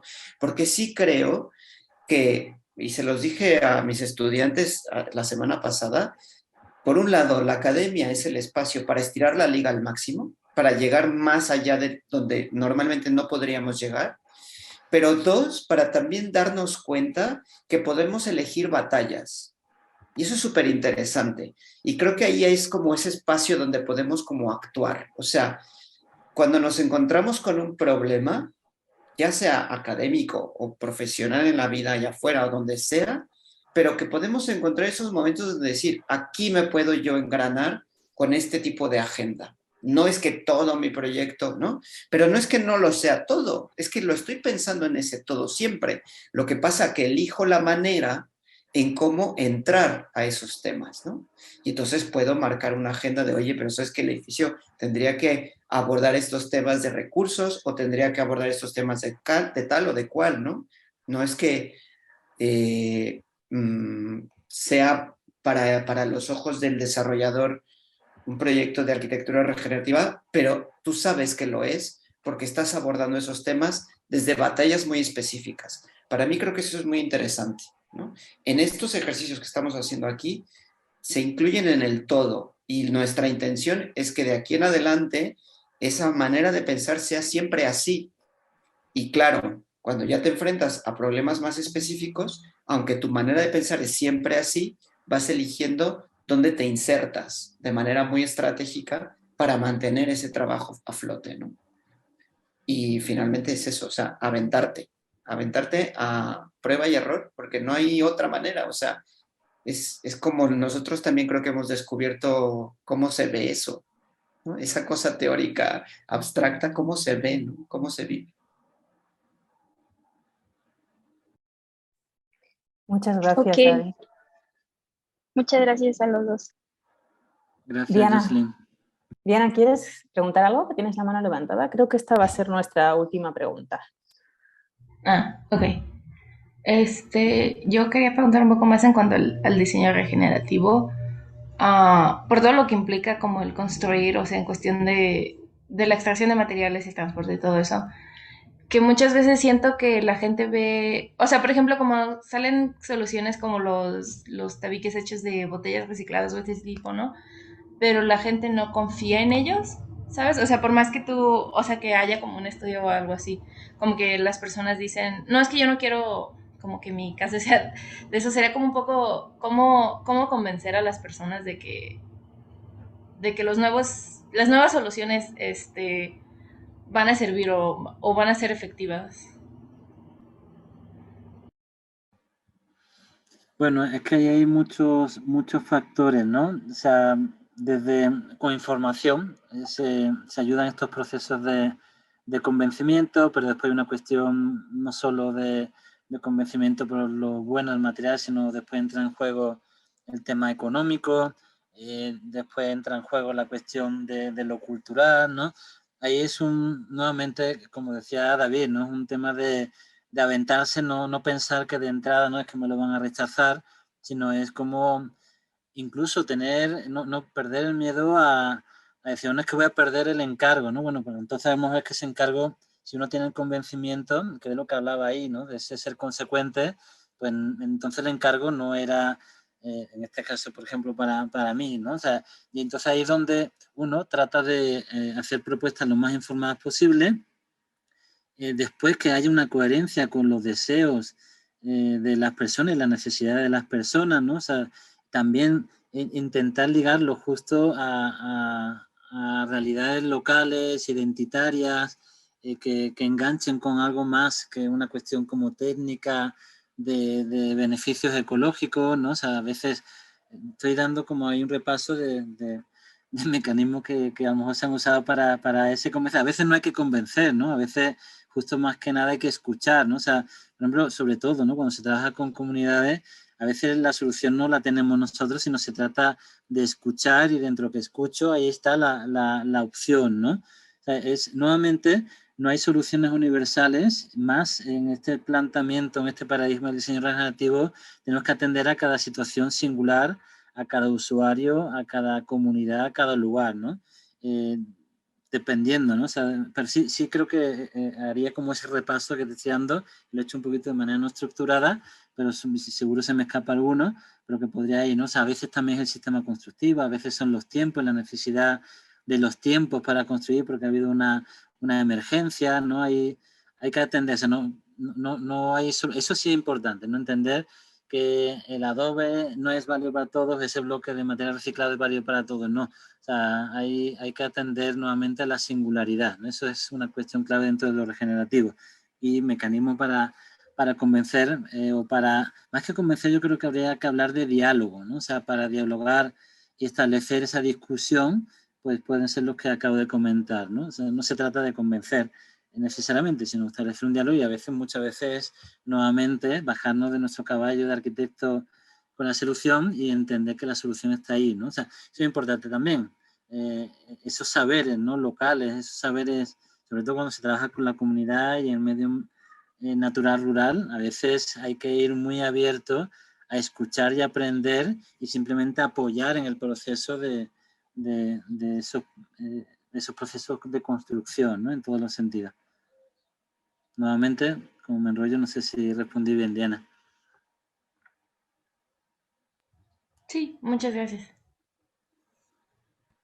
Gracias a ti, Diana. No sé, David, si quieras añadir algo o cerramos aquí. Cerramos. No, que yo creo que lo que dice Carlos es súper interesante en el tema de la escucha y del diálogo. Yo creo que sobre todo en el tema de que en el urbanismo por lo menos, que hay toda una práctica interesantísima sobre procesos participativos, es verdad que se ha pervertido mucho la herramienta de la participación ciudadana porque se ha utilizado como una herramienta de validación de agendas, ¿no? Eso hay que decirlo y existe, e incluso la arquitectura lo utiliza, el desarrollo inmobiliario también lo utiliza, ¿no? Es que aquí los vecinos ya me dijeron que sí, claro, porque les ofrecí una cosa a corto plazo y entonces, bueno, pues sí, ¿no? Es verdad que la responsabilidad va más allá y hay que reconocerla, porque si escapamos de esa cosa fundamental de nuestra responsabilidad como arquitectas, como profesionales, pues entonces estamos haciéndonos tontos, así de contundente sería, ¿no? Entonces, claro, la escucha es una escucha sensible, es una escucha genuina, no es una escucha para validar lo que yo en realidad, en el fondo, quiero yo meter como agenda, ¿no? Si no nos sensibilizamos a eso, creo que entonces esa batalla no está ganada, ¿no? Y creo que es mucho de lo que queremos aquí decirles, o sea, el proceso participativo tiene cabida sí y solo si realmente va a ser escuchada esa persona, ese grupo de personas. Si no, yo lo diría tal cual, ni lo hagan, o sea, ni lo piensen, porque no tiene entonces razón de ser y es una pérdida de esfuerzo, de tiempo y de recursos, ¿no? Y sí, hay muchas maneras, hay muchos procesos que nos pueden ayudar a generar esa escucha, ese diálogo y encontrar esas respuestas que queremos, que estamos tratando de buscar, ¿no? Que estamos buscando, que me parece interesantísimo y súper genuino y súper importante y necesario para nosotros.